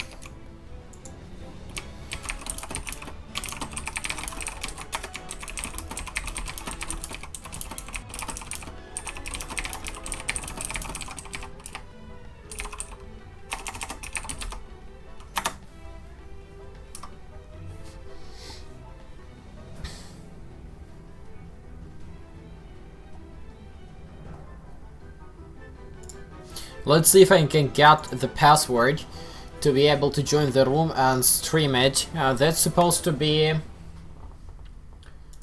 the semi-final between Artem and Artem.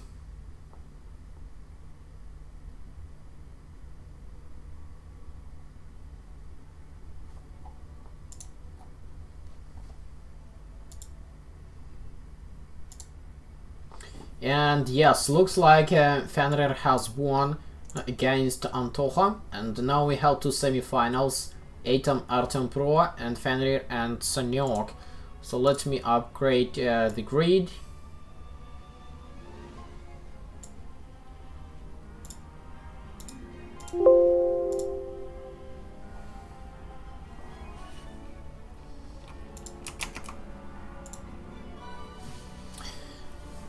Looks for me like the final will be between Sanyok and Artem Pro. The only thing I can hope right now is that some of these will let me in and stream. So far, Union Wayne doesn't let me in, and he's not willing to share the password of the room. Let's hope that Colorfate can sort it out, because it's his channel and he's supposed to get all the permissions to get in.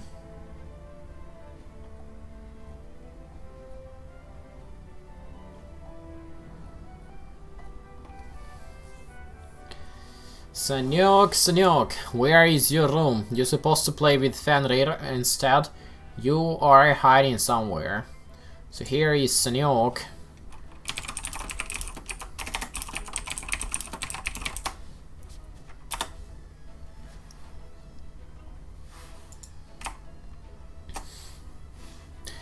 I guess the first semi-final between Artem and Artem Pro has just started.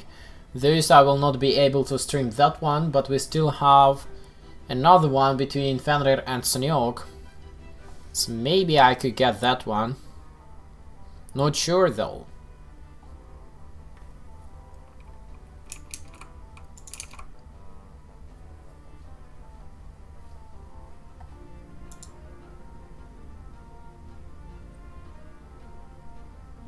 No, high for level. No, I'm not Sergio Haldragon. Definitely not.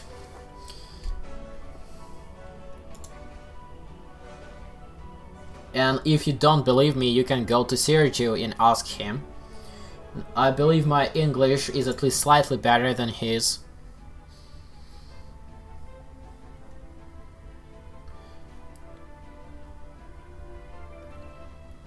Well, if nothing is gonna happen soon, the only option I would have is to go and play Battlefield and piss off Colorfate, because Colorfate would not appreciate to see some Battlefield gameplay in between of the RLIGA tournament, I guess.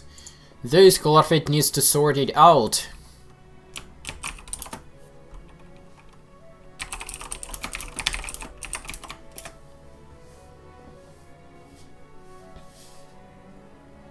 Or I can show you some nice modifications for the Cossacks 3 that I was able to discover during the last weekends. There is 4x4 15 minutes peacetime game, but I don't feel like I will be welcomed there to just spectate and not to play.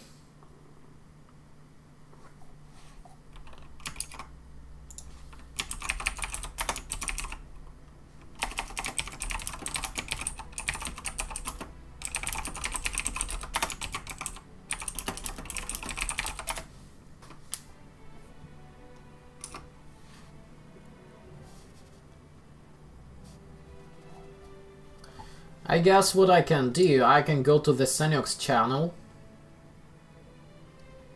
and see if he is currently playing or what is he doing right now. Let's check that.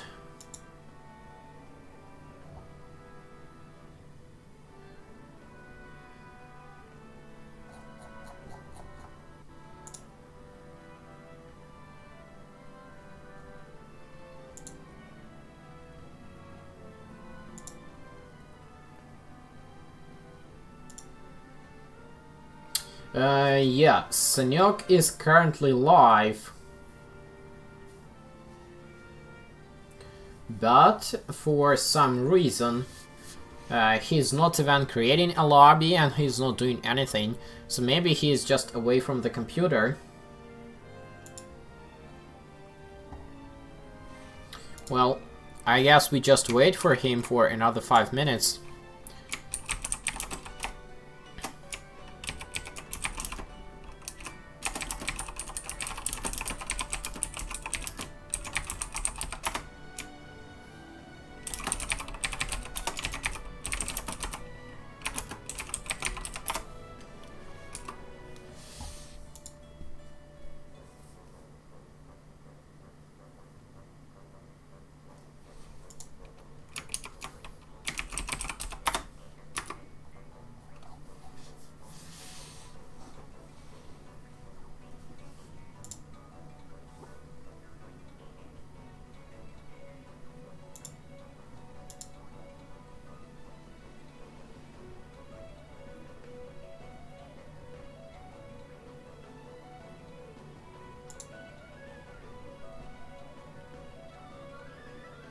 Yeah, unfortunately I'm not invited to the party.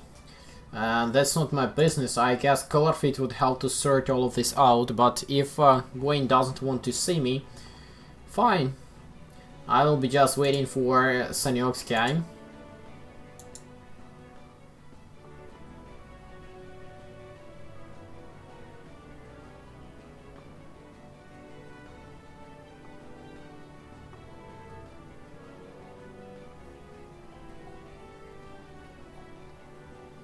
Looks like Sanyok is back.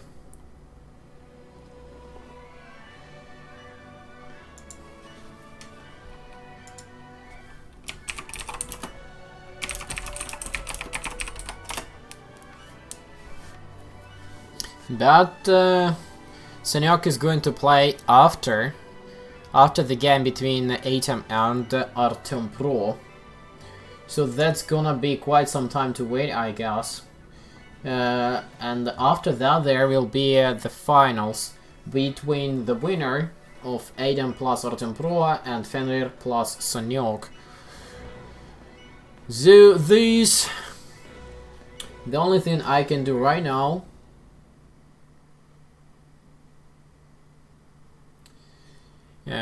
is just to wait and see. Maybe I can find some other games to look at.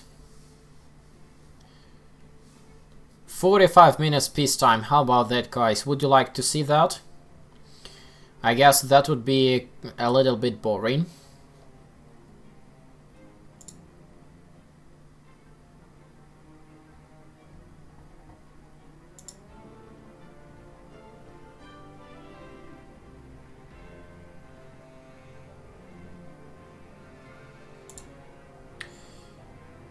Yeah, okay, let me check with Colorfate, but maybe we just have a pause on the stream, or I don't know, because the wait seems to be quite long.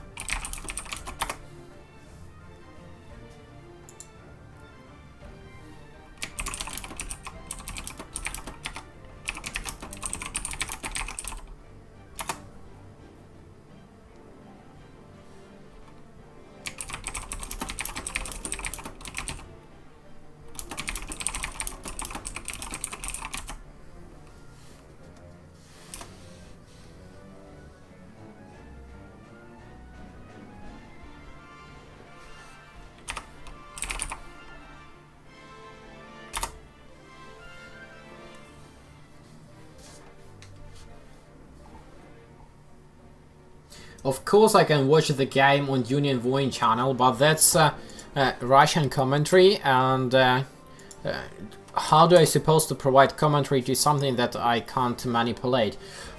Okay guys, what I'm gonna do right now, I am going to show you a nice modification for the Cossacks 3, which I was able to figure out on weekends. Let me see if I can start it quickly. The mod is called the New Terrain mod. Let's see if I can get it all working. The new terrain mod, it provides some nice features such as different weather, such as different map sizes. Then it also provides an option such as expansive mercenaries, but the most famous option that I like, we are just going to the random map, and we see here that we have medium 1.5x, we have large 3 and 4. So this very large 3x and medium 1.5x is added by the mod. I'm gonna for the normal map. Now starting resources also been upgraded, so we can start with the 10,000 resources, 50, 100,000 and of course the million. I'm going to start with 5k. Now there is different forest types: taiga, black forest, countryside. I really like the countryside, and you will see in a moment. Now here we can select highlands, that's fine. Now map shape. This rivers, this is a very nice map generator, I really like it. Now here we have summer, autumn, winter and spring. So far I prefer summer and autumn. Now over here, the peacetime, we have all the standard options, but plus 4, 3, 2 and 1.5 hours. I have no idea who is going to play that, but whatever. Now let's take the balloons, so we will see the balloons immediately. And let's take the peacetime to 30 minutes, so I don't have to fight with the AI. Game speed is same thing, advisor is same thing, allies, everything is same thing. But here is one option for diplomatic center and market. Then we can select expansive mercenaries, and I'm going to select this option and see how expensive these are gonna be. Now another option is for the warships. We can disable warships, so the warships will not be allowed, and we can enable the feature transport only, so it will be only possible to build ferries. I'm not gonna build anything like that right now, so I keep it on default. Okay, let's get a few impossibles, and let's start the game. Let's get random nations, whatever. Let's start the game and see what we get there.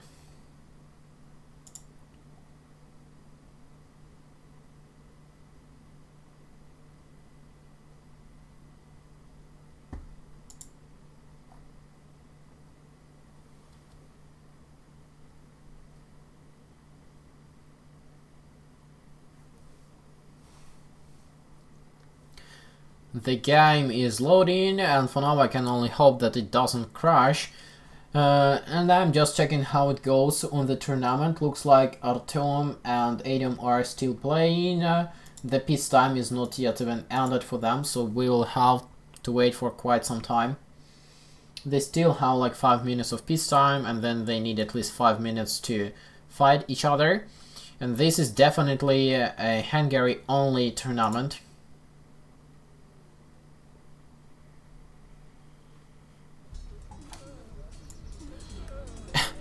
Okay, there is something definitely wrong, because you see where I have loaded and I've got a victory. Something is definitely wrong with this mod. I guess I will have to fix it. Okay, let me try to fix it and start it again, because something was definitely wrong. I'll just try to reinstall the mod. There were some updates on Cossacks, and that could cause the problem, I guess, but you never know.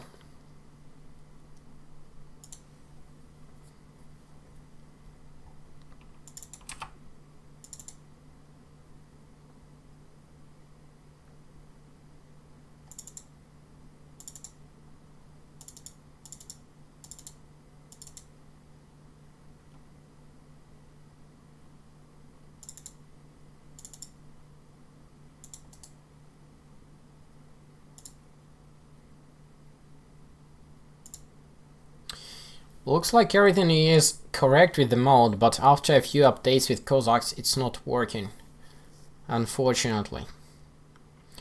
I will just give it another try, but if it's gonna happen to be the same thing as before, then there is nothing I can do.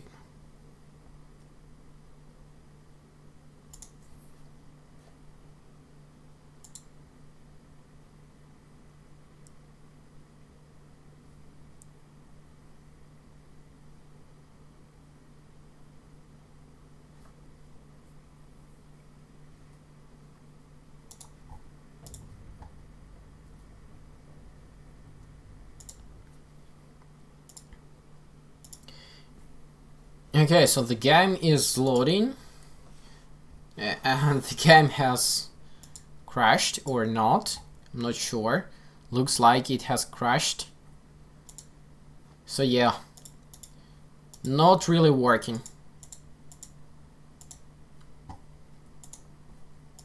Trying it one last time. If it's going to crash again, or going to render all of my peasants in one place, and then they will start to fight each other, then there is definitely something completely wrong.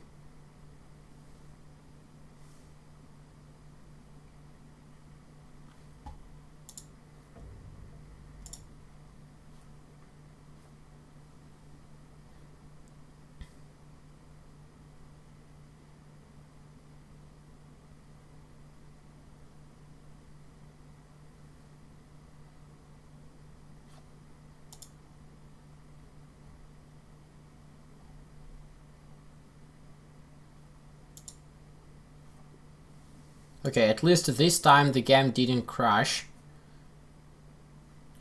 I'm not sure it will successfully load though, but at least it didn't crash. Or maybe it actually did. No, hopefully it didn't. Something is happening.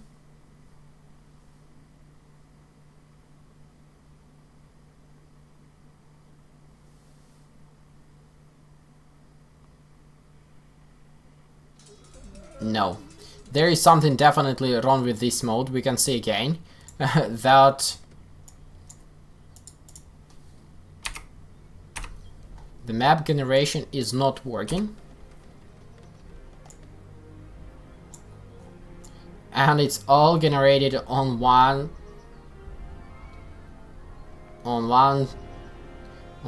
piece of land, which is quite strange. And then we had Ukrainian peasants, which of course won by killing all other peasants, and now the impossible AI is starting to build to fight with itself. Okay, unfortunately this didn't work. I was really hoping to be able to show that modification, but I had to disable it since it's not working.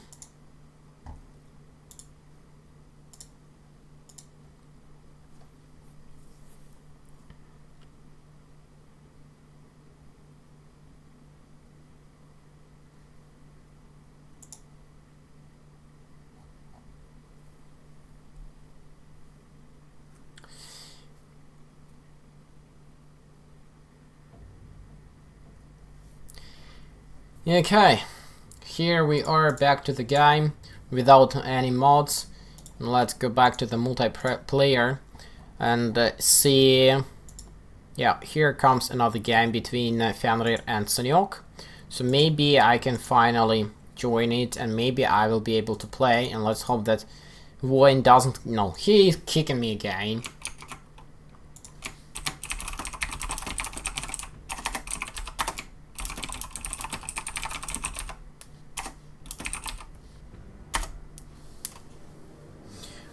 I will just wait for Colorfate to send a few messages to Wayne, and if he kicks me again, I'm not going to stream it, and I'm not going to play there, because it's a bullshit. Like, why he's kicking me?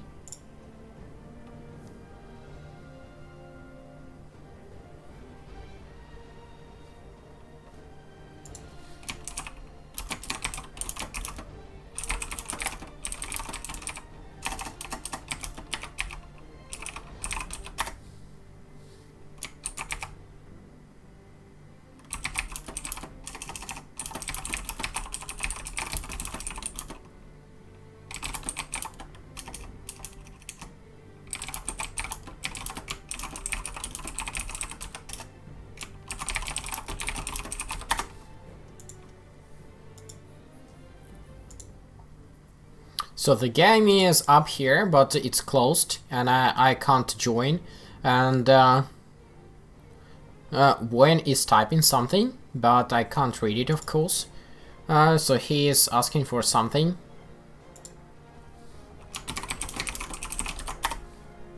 Let me just ask if I can join.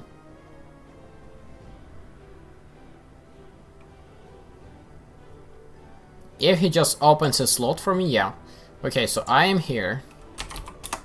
Let's see if he kicks me again, and if he does that, I will just quit.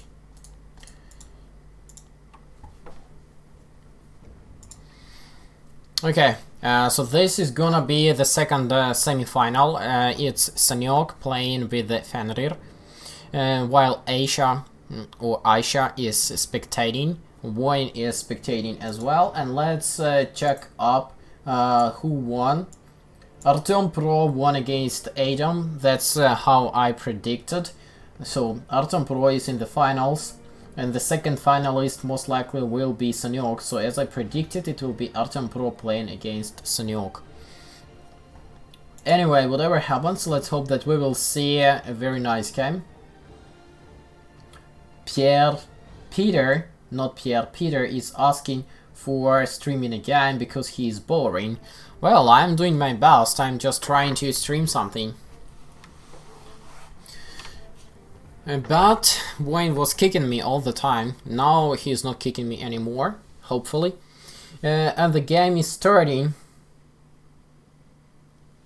So, let's hope that all will be okay and the game doesn't crash. I really hope for that. No, it didn't crash, at least not this time. Now let's wait till it all loads up. And we will see the second semi-final between Sanyok and Fenrir.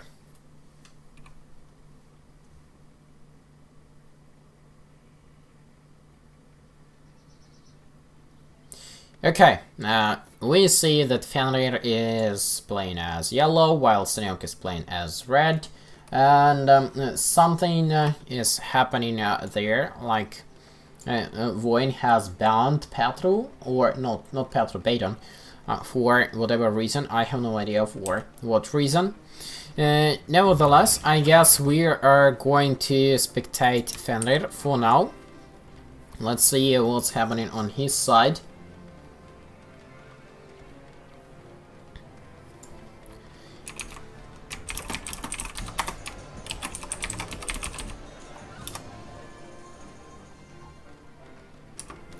And so far everything is pretty similar. Fenrir is rushing for the early market, getting the 3 town halls, of course the blacksmith, and he has 2 gold mines over here.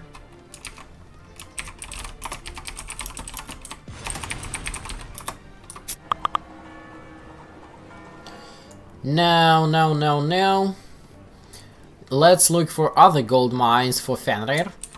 I think we'll disable the fog of war. Another one is over here, pretty close. Now, another one is in this corner, which is pretty far. How about Sanyok? Sanyok has got all of his necessary buildings, and he's getting his 3rd gold mine already. While Artem has, oh sorry, not Artem, Fenrir has got just 2 of the gold mines. Of course, they are going for the Hungarian High Dukes. Hungarian High Dukes are slightly better than European Musketeers. This playing with pikemen against Hungarian High Dukes is very dangerous. Sanyok is getting his academy, while Fenrir is not rushing to get the academy. His peasants are slowly working on the food production. The field upgrade in the blacksmith has been taken, and the food production upgrade in the mill has been taken. And for some reason he is not populating his gold mine, and now he is sending 5 more peasants because he has discovered the last gold mine. That's basically the standard tactics, but so far Sanyok is leading on points, and leading, I would say, significant, 15 points. That's probably because Fenrir is placing the economy slightly later compared to Sanyok. Or also could be because of the mines. Let's see. So Sanyok has 25 peasants working on gold, while Fenrir has just 15 peasants working on gold. That's a big difference, but let's hope that Fenrir will be able to get all of his mines upgraded fast. Now we have 25 and 20 peasants. Now we will have 25 and 25. Yes, now it's equal. But Sanyok is still leading by 10 points.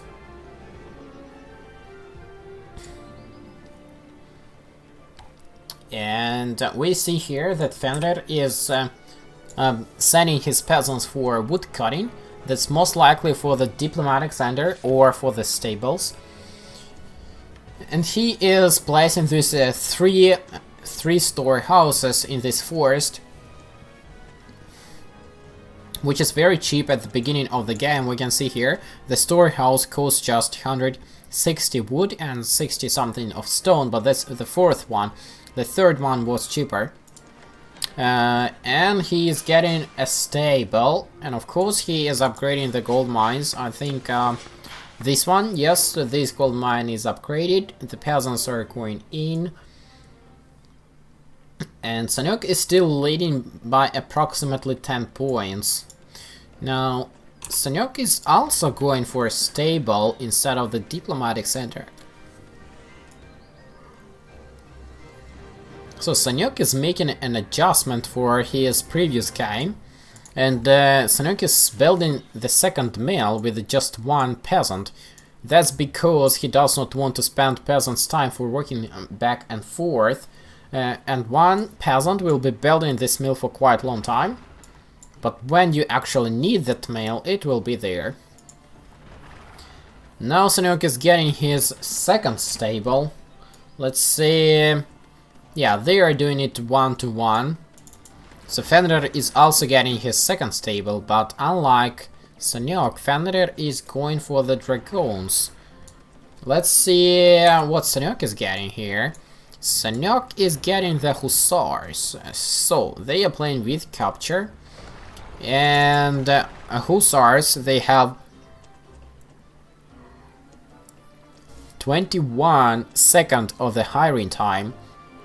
But the dragoons, they have just 15 seconds for the hiring time.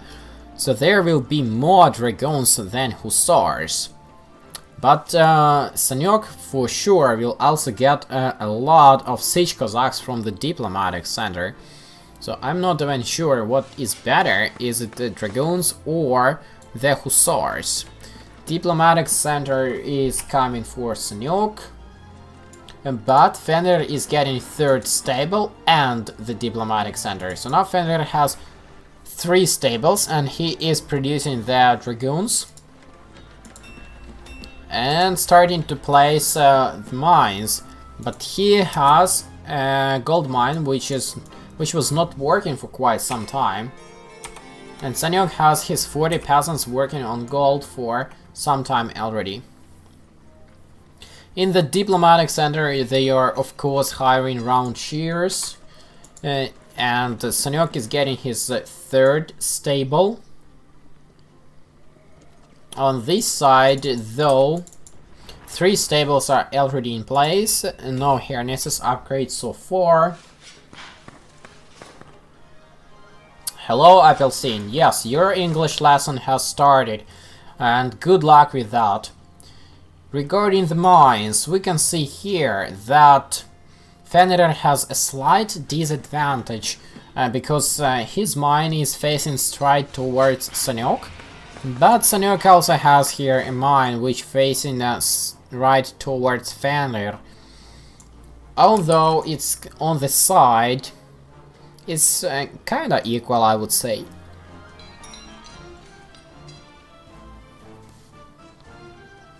It's interesting though that they are not putting any guards on the mine so far. I guess the boss have seen the problems caused by siege Cossacks raids, but still they are not putting any guards. Now Fenrir is trying to do something with his Siege Cossack.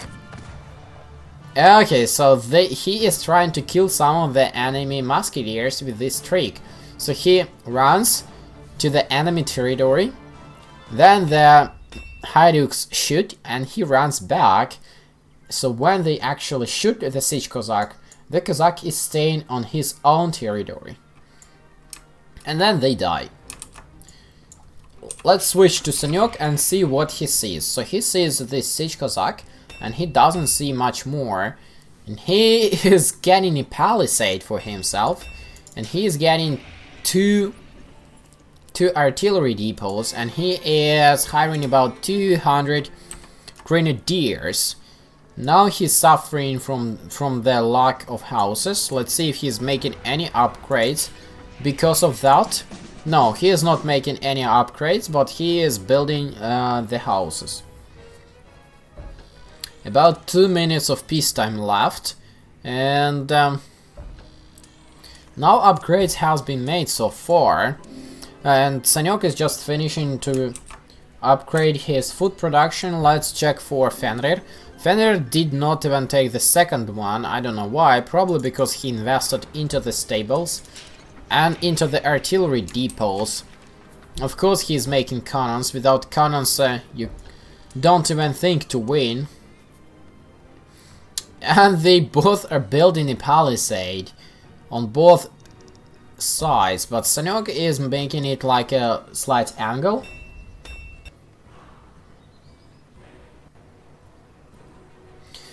But this one is an open side, and I believe Sanyok is keeping it to be able to send his army one big line and do not make the formations. Now, Fenrir on other side, most likely he's just trying to defend himself against sudden attacks from the Hussars and Siege Cossacks, because he's not even closing this central part. He is just putting some palisade from his top and the left side to defend himself. Also, I can see that they are not putting any guards for the cannons. I seriously have no idea why. Well, it's just that easy. You have some round shears and you can easily just put a few guards on the round shears, and then you forgot about the cannons at some place, and if enemy Hussars or Cossacks are rushing in, you still have quite a few more seconds to be able to control the cannons and delete them before the enemy Siege Cossacks and Hussars are actually killed all of your round shears and captured the cannons. The peacetime is over, and there's supposed to be first fight between the Siege Cossacks. We see that Fenrir has a lot of his own Siege Cossacks, and the cannons are shooting but not able to kill even a single Siege Cossack. Now a gold mine might be lost for Fenrir. Yeah, Sanyok has recaptured a gold mine, and Fenrir, I believe, just donated this mine. And now, no, the coal mine actually killed 5 enemy horses. Now Sanyok will try to make a hole in this palisade and run through, while he is also running from the other side. Peasants are actually fixing the palisade faster than the Hussars are making the hole, and now those dragoons will start to shoot. But we're not able to kill even a single Hussar. The firepower for the dragoons is upgraded, but let's check for the academy. Academy, no fire rates taken and no firepower taken here, so that's why dragoons were not able to kill the Hussars. But Sanyok has pulled his Hussars back somewhere, or where did they go? Let's switch to Sanyok and see where are his Hussars. Oh yeah, so they actually made a hole in the bottom and went through, but Sanyok lost quite a lot of them over there. Yeah, over here, because Fenrir has quite a few of his Siege Cossacks. Let's go back to Fenrir and see Fenrir is still keeping this gold mine, or already keeping this gold mine. Let's check. No, he has just 4 iron mines. I was saying it improperly. It's not a gold mine, it's an iron mine. But Sanyok is keep trying to make some rushes and cut a few more mines here and there. Sometimes he is successful, sometimes not very successful, but Fenrir has fixed this hole. And now Fenrir is slowly moving towards the enemy. Sanyok has got 2 towers. But this is Fenrir, who is shooting with the cannons and trying to be on the offensive side. And this gold mine is still working for Sanyok. Now the cannons are shooting each other. So far, I think Sanyok has lost more Hydukes, but now Fenrir's Hydukes are coming and they are going to suffer casualties as well.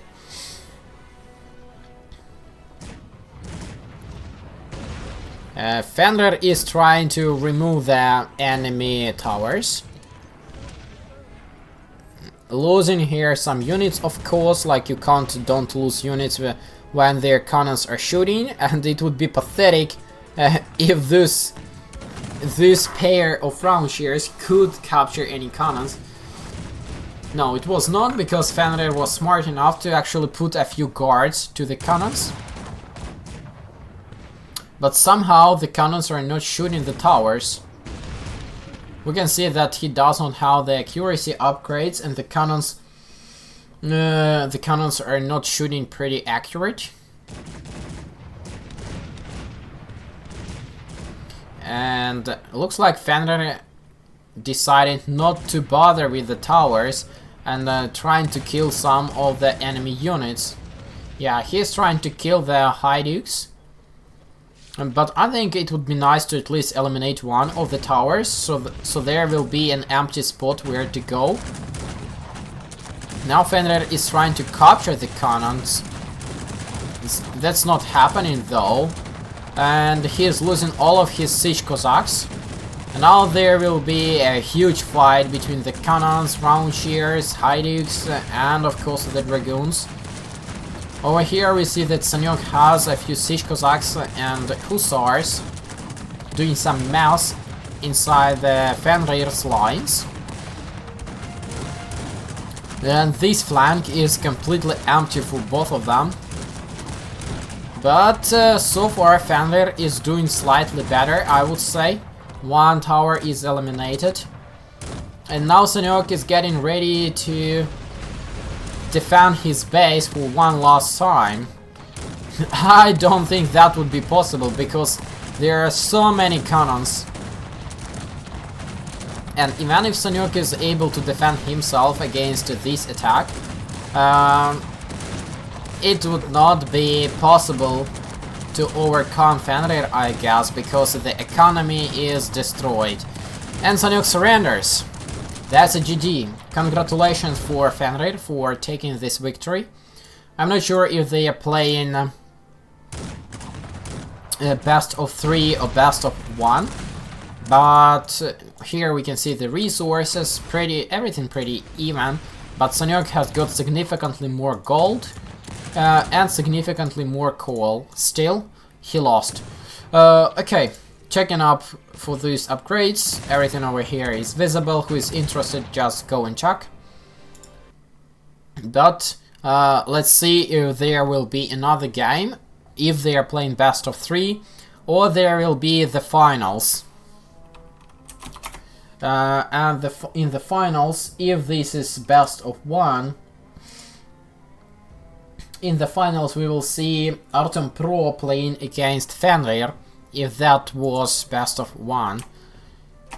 Now let's just wait for a room to show up. And while that's happening, I will be upgrading my picture. Yeah, it's Artem Pro playing against Fenrir, so the game was best of 1. Let's hope that Wayne doesn't kick me this time. And I upgrade the tournament grid.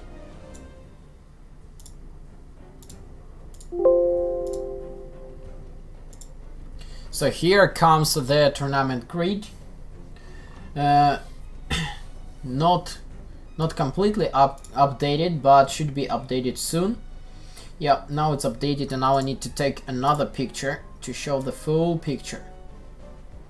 Or the full story. Whatever you prefer to call it. Now, Artem Pro is going to play with Fenrir for the first and second place. But I'm not sure if there will be a game between Artem and Sanyok for the third place.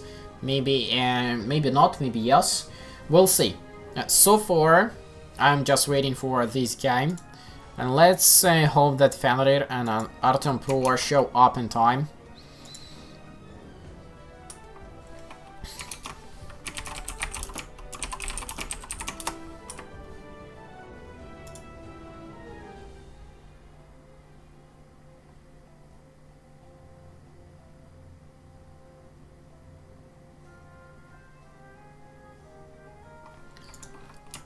Fenrir is here. Now we're just waiting for Artem Pro. And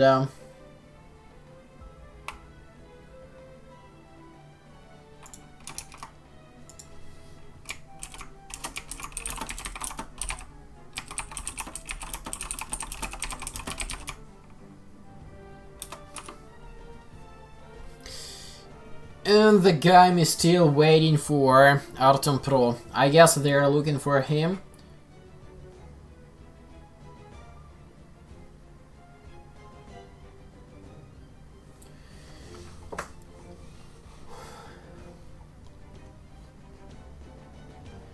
Unfortunately, I don't know when Artem will be coming and if he is coming at all. But so far we have only Fenrir and Aisha, or Aisha. I have no idea how he's supposed to say or pronounce his own nickname.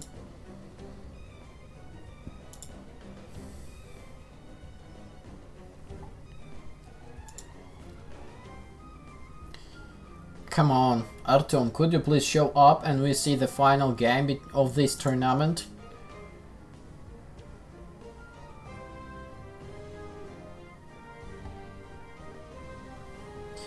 Peter is saying that Sanyok was playing with a new strategy. Maybe he was playing with a new strategy, but the new strategy did not work for him. Because he lost against Fenrir, and Fenrir did quite well, I would say. Going for the Dragoons and counter Sanyok's Hussars with his Siege Cossacks and the Palisade. That was a smart move, but it requires a lot of skill to actually be able to control everything.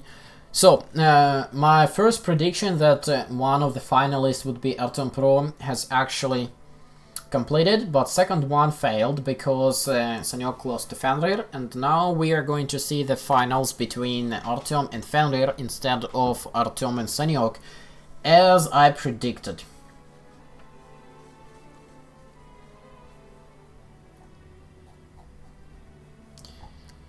Now, please, people, set up the nations, set up the team, click ready, and we just go. I'm tired of this waiting.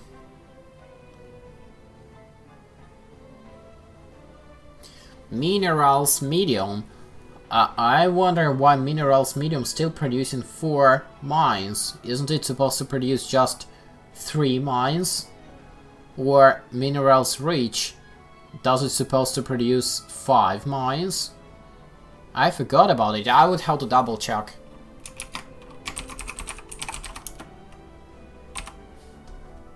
Or I ask Colorfate.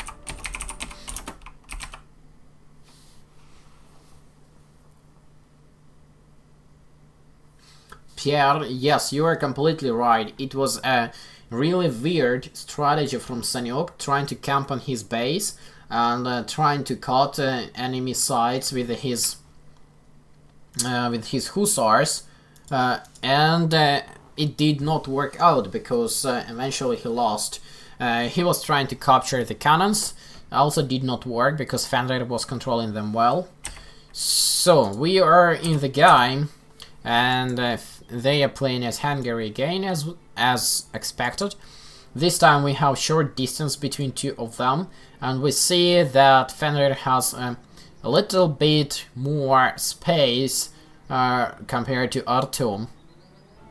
What's interesting though, that both of them are from the Union clan, and this is tournament from the RLIGA Union. Maybe they are just good players, maybe they just trained, but maybe there was some kind of a setup, which I personally don't believe, just speculating here.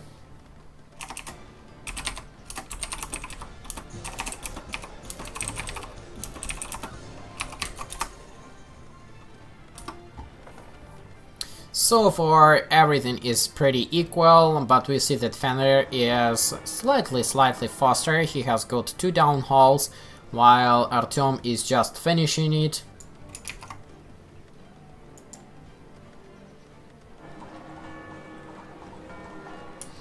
Colorfate confirms that minerals medium supposed to be just 3 mines of a type. So it's either a glitch or something something is completely off, or anyway, and so far we have 4 mines for minerals rich and 4 mines for the minerals medium. So I don't know what's happening there, but as far as I remember, the last time I checked the minerals medium, it had only 3 mines of a type. Here I believe Fenrir has made a constructional or tactical mistake. I would rather put my barracks behind the town halls, so the stream of the Hydukes would come through the town halls and potentially defend them against the Siege Cossacks rushes.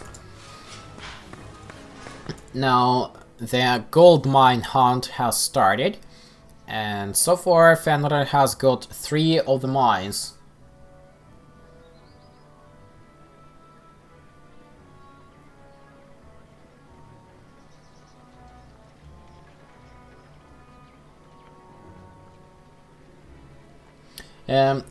Pierre is thinking that Fenrir has a better chance to win in this game against Artem Pro, which I personally agree. But Artem is also a good player, and we can see that he is in the finals, so that means something. And let's hope that there will be a nice game, and who wins, who loses will be told by the game. 20 peasants for Artem working on gold, and 15 peasants for gold working for Fenrir. Now we have 2020. No, 2019. I guess they're okay. 25, 20. Fenrir is 1 step ahead. Now he is placing 3 3-story houses over here to start the wood cutting work. The barracks keep producing the Hydukes. Now he's getting the wood cutting upgrade for the wood production, and then there is an enemy Hajduk just here scouting. Let's see for Artem.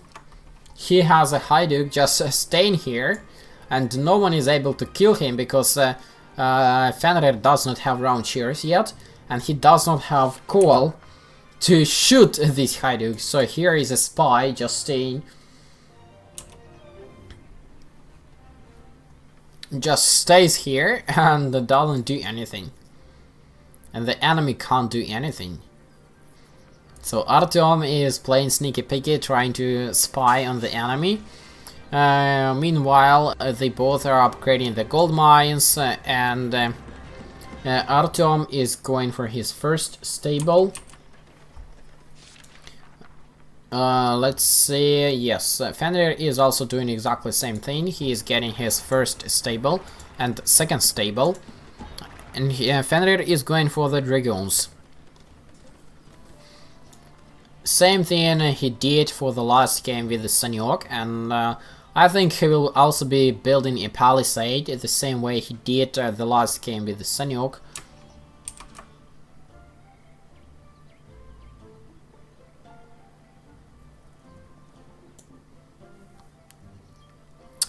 Now,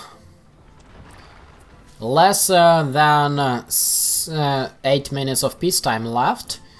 Like half of the peacetime has passed. And we see that they both are going toe-to-toe, two stables. But now actually Artem is getting third stable.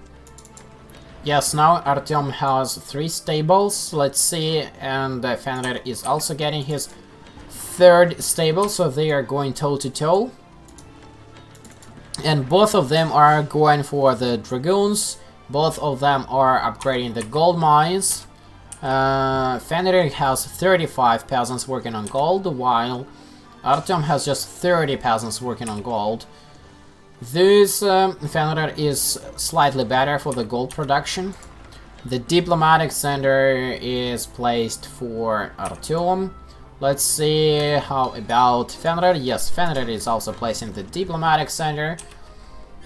Now we have 40 peasants, which is equals, but Artem does not have a single iron mine so far. He decided not to trade all of his iron for other resources at the start of the game. Thus, the production of hydux was never stopped, even though the hydux require full iron for a single unit. Now it's time to take all of the possible mines. And that's what he is doing right now. He is getting all the mines, the iron mines, the coal mines. The gold mines are upgraded, but he has here a mine with just 4 peasants, and 1 peasant is coming in, which is good for him. Let's switch back to Fenrir and see what's Fenrir doing over here. Fenrir is doing basically the same thing. And he is hiring about 150 siege Cossacks, no, about 120 siege Cossacks from the diplomatic center to be able to counter enemy hussars in case those happen to be. But we know that Artem is going for dragoons and not for the hussars. And so far Artem does not have any siege Cossacks. But he has 76 round shears and counting. Food production is not yet ready. I mean, it's not yet upgraded. But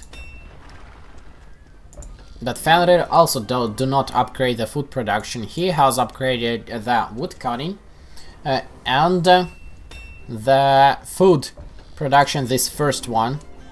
Also, he has got the melee ration upgrade. I don't know why. It's pretty expensive, I think. And it doesn't make much sense to get it if you don't have that many peasants. But Artem also has got it, I don't know why. Like, this one in the blacksmith, that one is like a must-have, otherwise the field will be empty. But before that, I would probably save. So, artillery depots are coming. Cannons are coming from the artillery depots for Artem. Let's switch to Fenrir and see where are his artillery depots. Here, one artillery depot. Somewhere should be second one. Yeah, second one is under construction.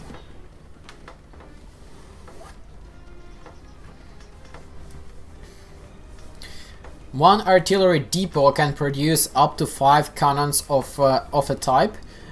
So they may get 10 cannons and 10 howitzers, but so far in this tournament we did not see anyone using howitzers, which is a bit pity, I guess. That would bring some variety. Of course, Fenrir is building the palisade. Fenrir would not be Fenrir without building the palisade, so... He also has a very nice hill over here, but I don't think that hill will be useful in this particular case. Artem is trying to hide behind this rock.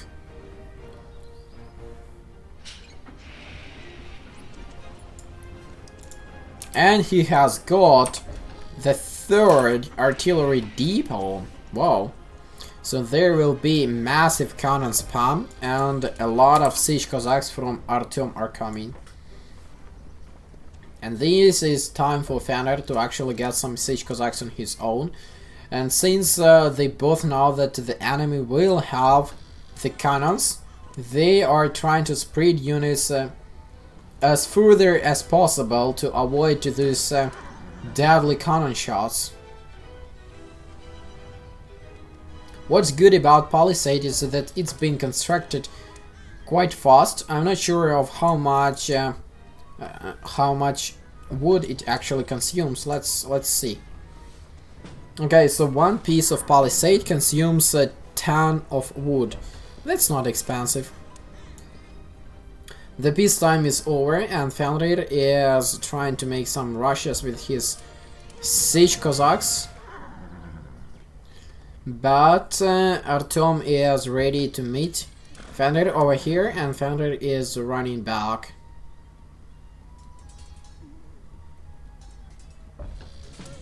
Now they are going to kill each other, but Artem decides to pull back. I'm not sure if that was a good decision or bad decision.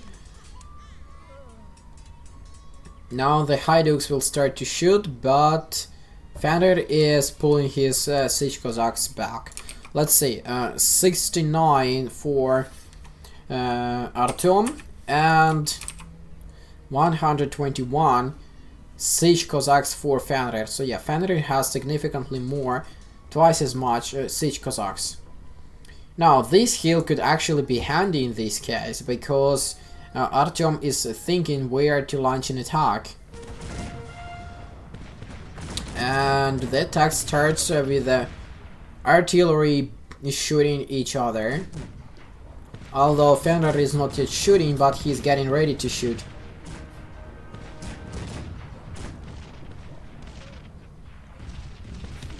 Yeah, there were quite a few very good cannon shots, and here Artem is trying to get this hill with his dragoons, but somehow he's not getting on top of the hill. He has captured the iron mine. The cannons should shoot over here. There is such a good location for cannon shots. Come on, Fenrir, you can do this. Yeah, you've seen these, a few of the box shots, and they all died. But here are more cannons coming from Artem, and more units coming. The dragoons are coming. This side is siege Cossacks and Hydukes are coming. So I'm not sure who is winning, who is losing here. They are very equal, toe to toe.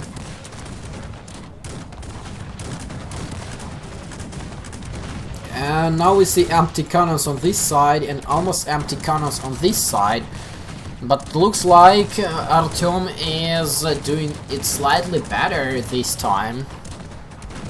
And Artem is taking all of his units, including all of the peasants, just for the one final rush. Exactly same being done by Fenrir.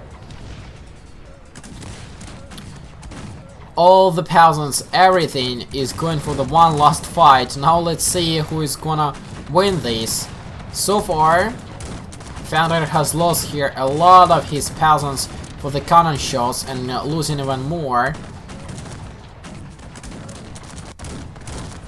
Looks like Artem is going to win this one. Margate has been lost. Looks like Fenrir is not pulling it out.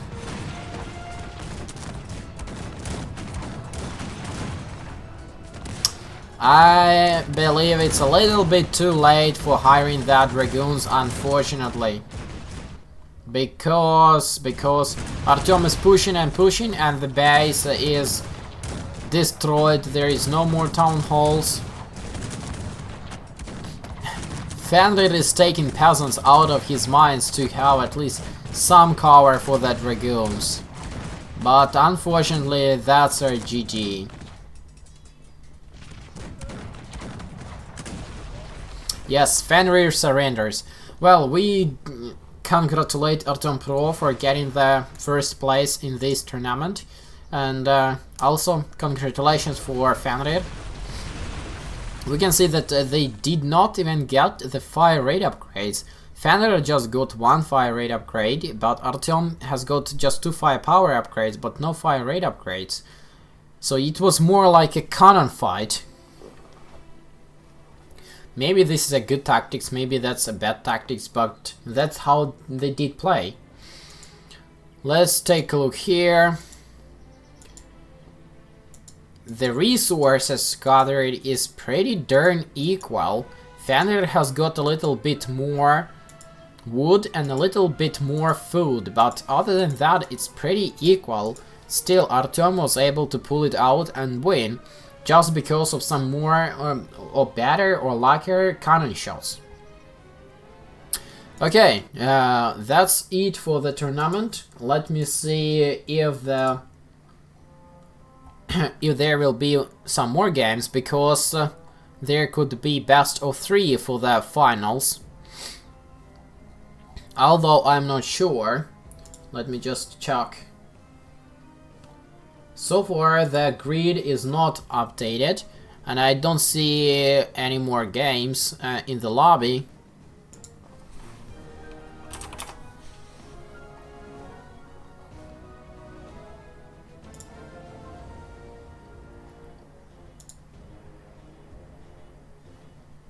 I'll just ask Colorfate. Maybe he knows something.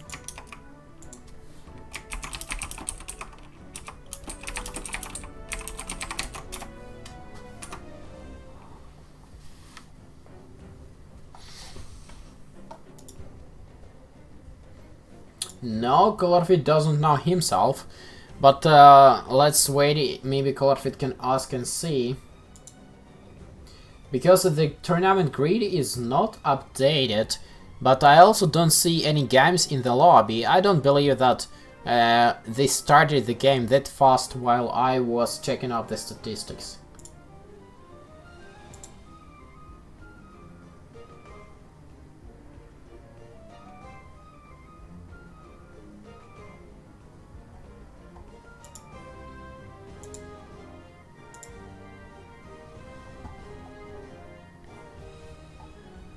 Nothing so far, but what I can see from the comments that Peter is saying that if Fenrir is not building the 3rd artillery depot, then he will be losing. And it actually what has happened, you just don't know yet, because the stream has 5 minutes delay, so the players do not sneaky peeky look at the location of the enemies and what the enemy are doing.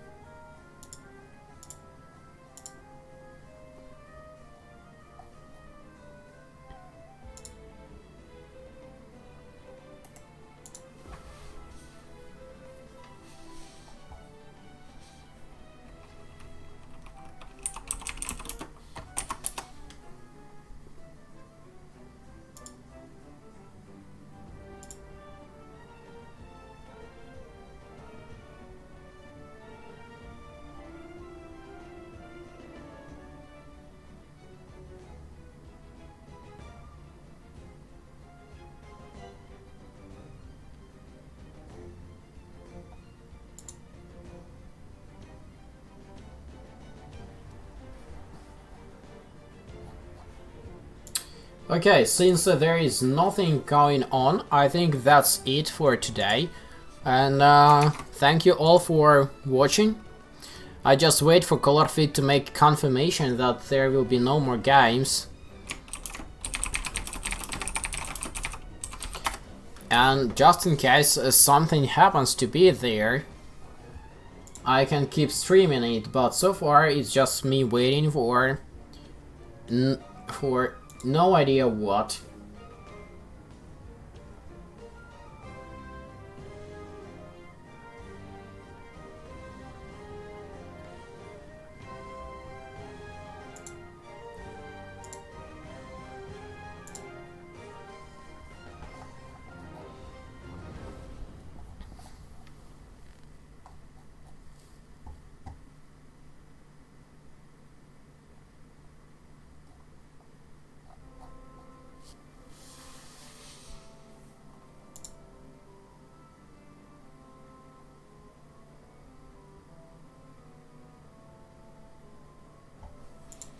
Well, looks like that's it, and there is no more games. Artem has won this tournament. Fenrir has got the second place.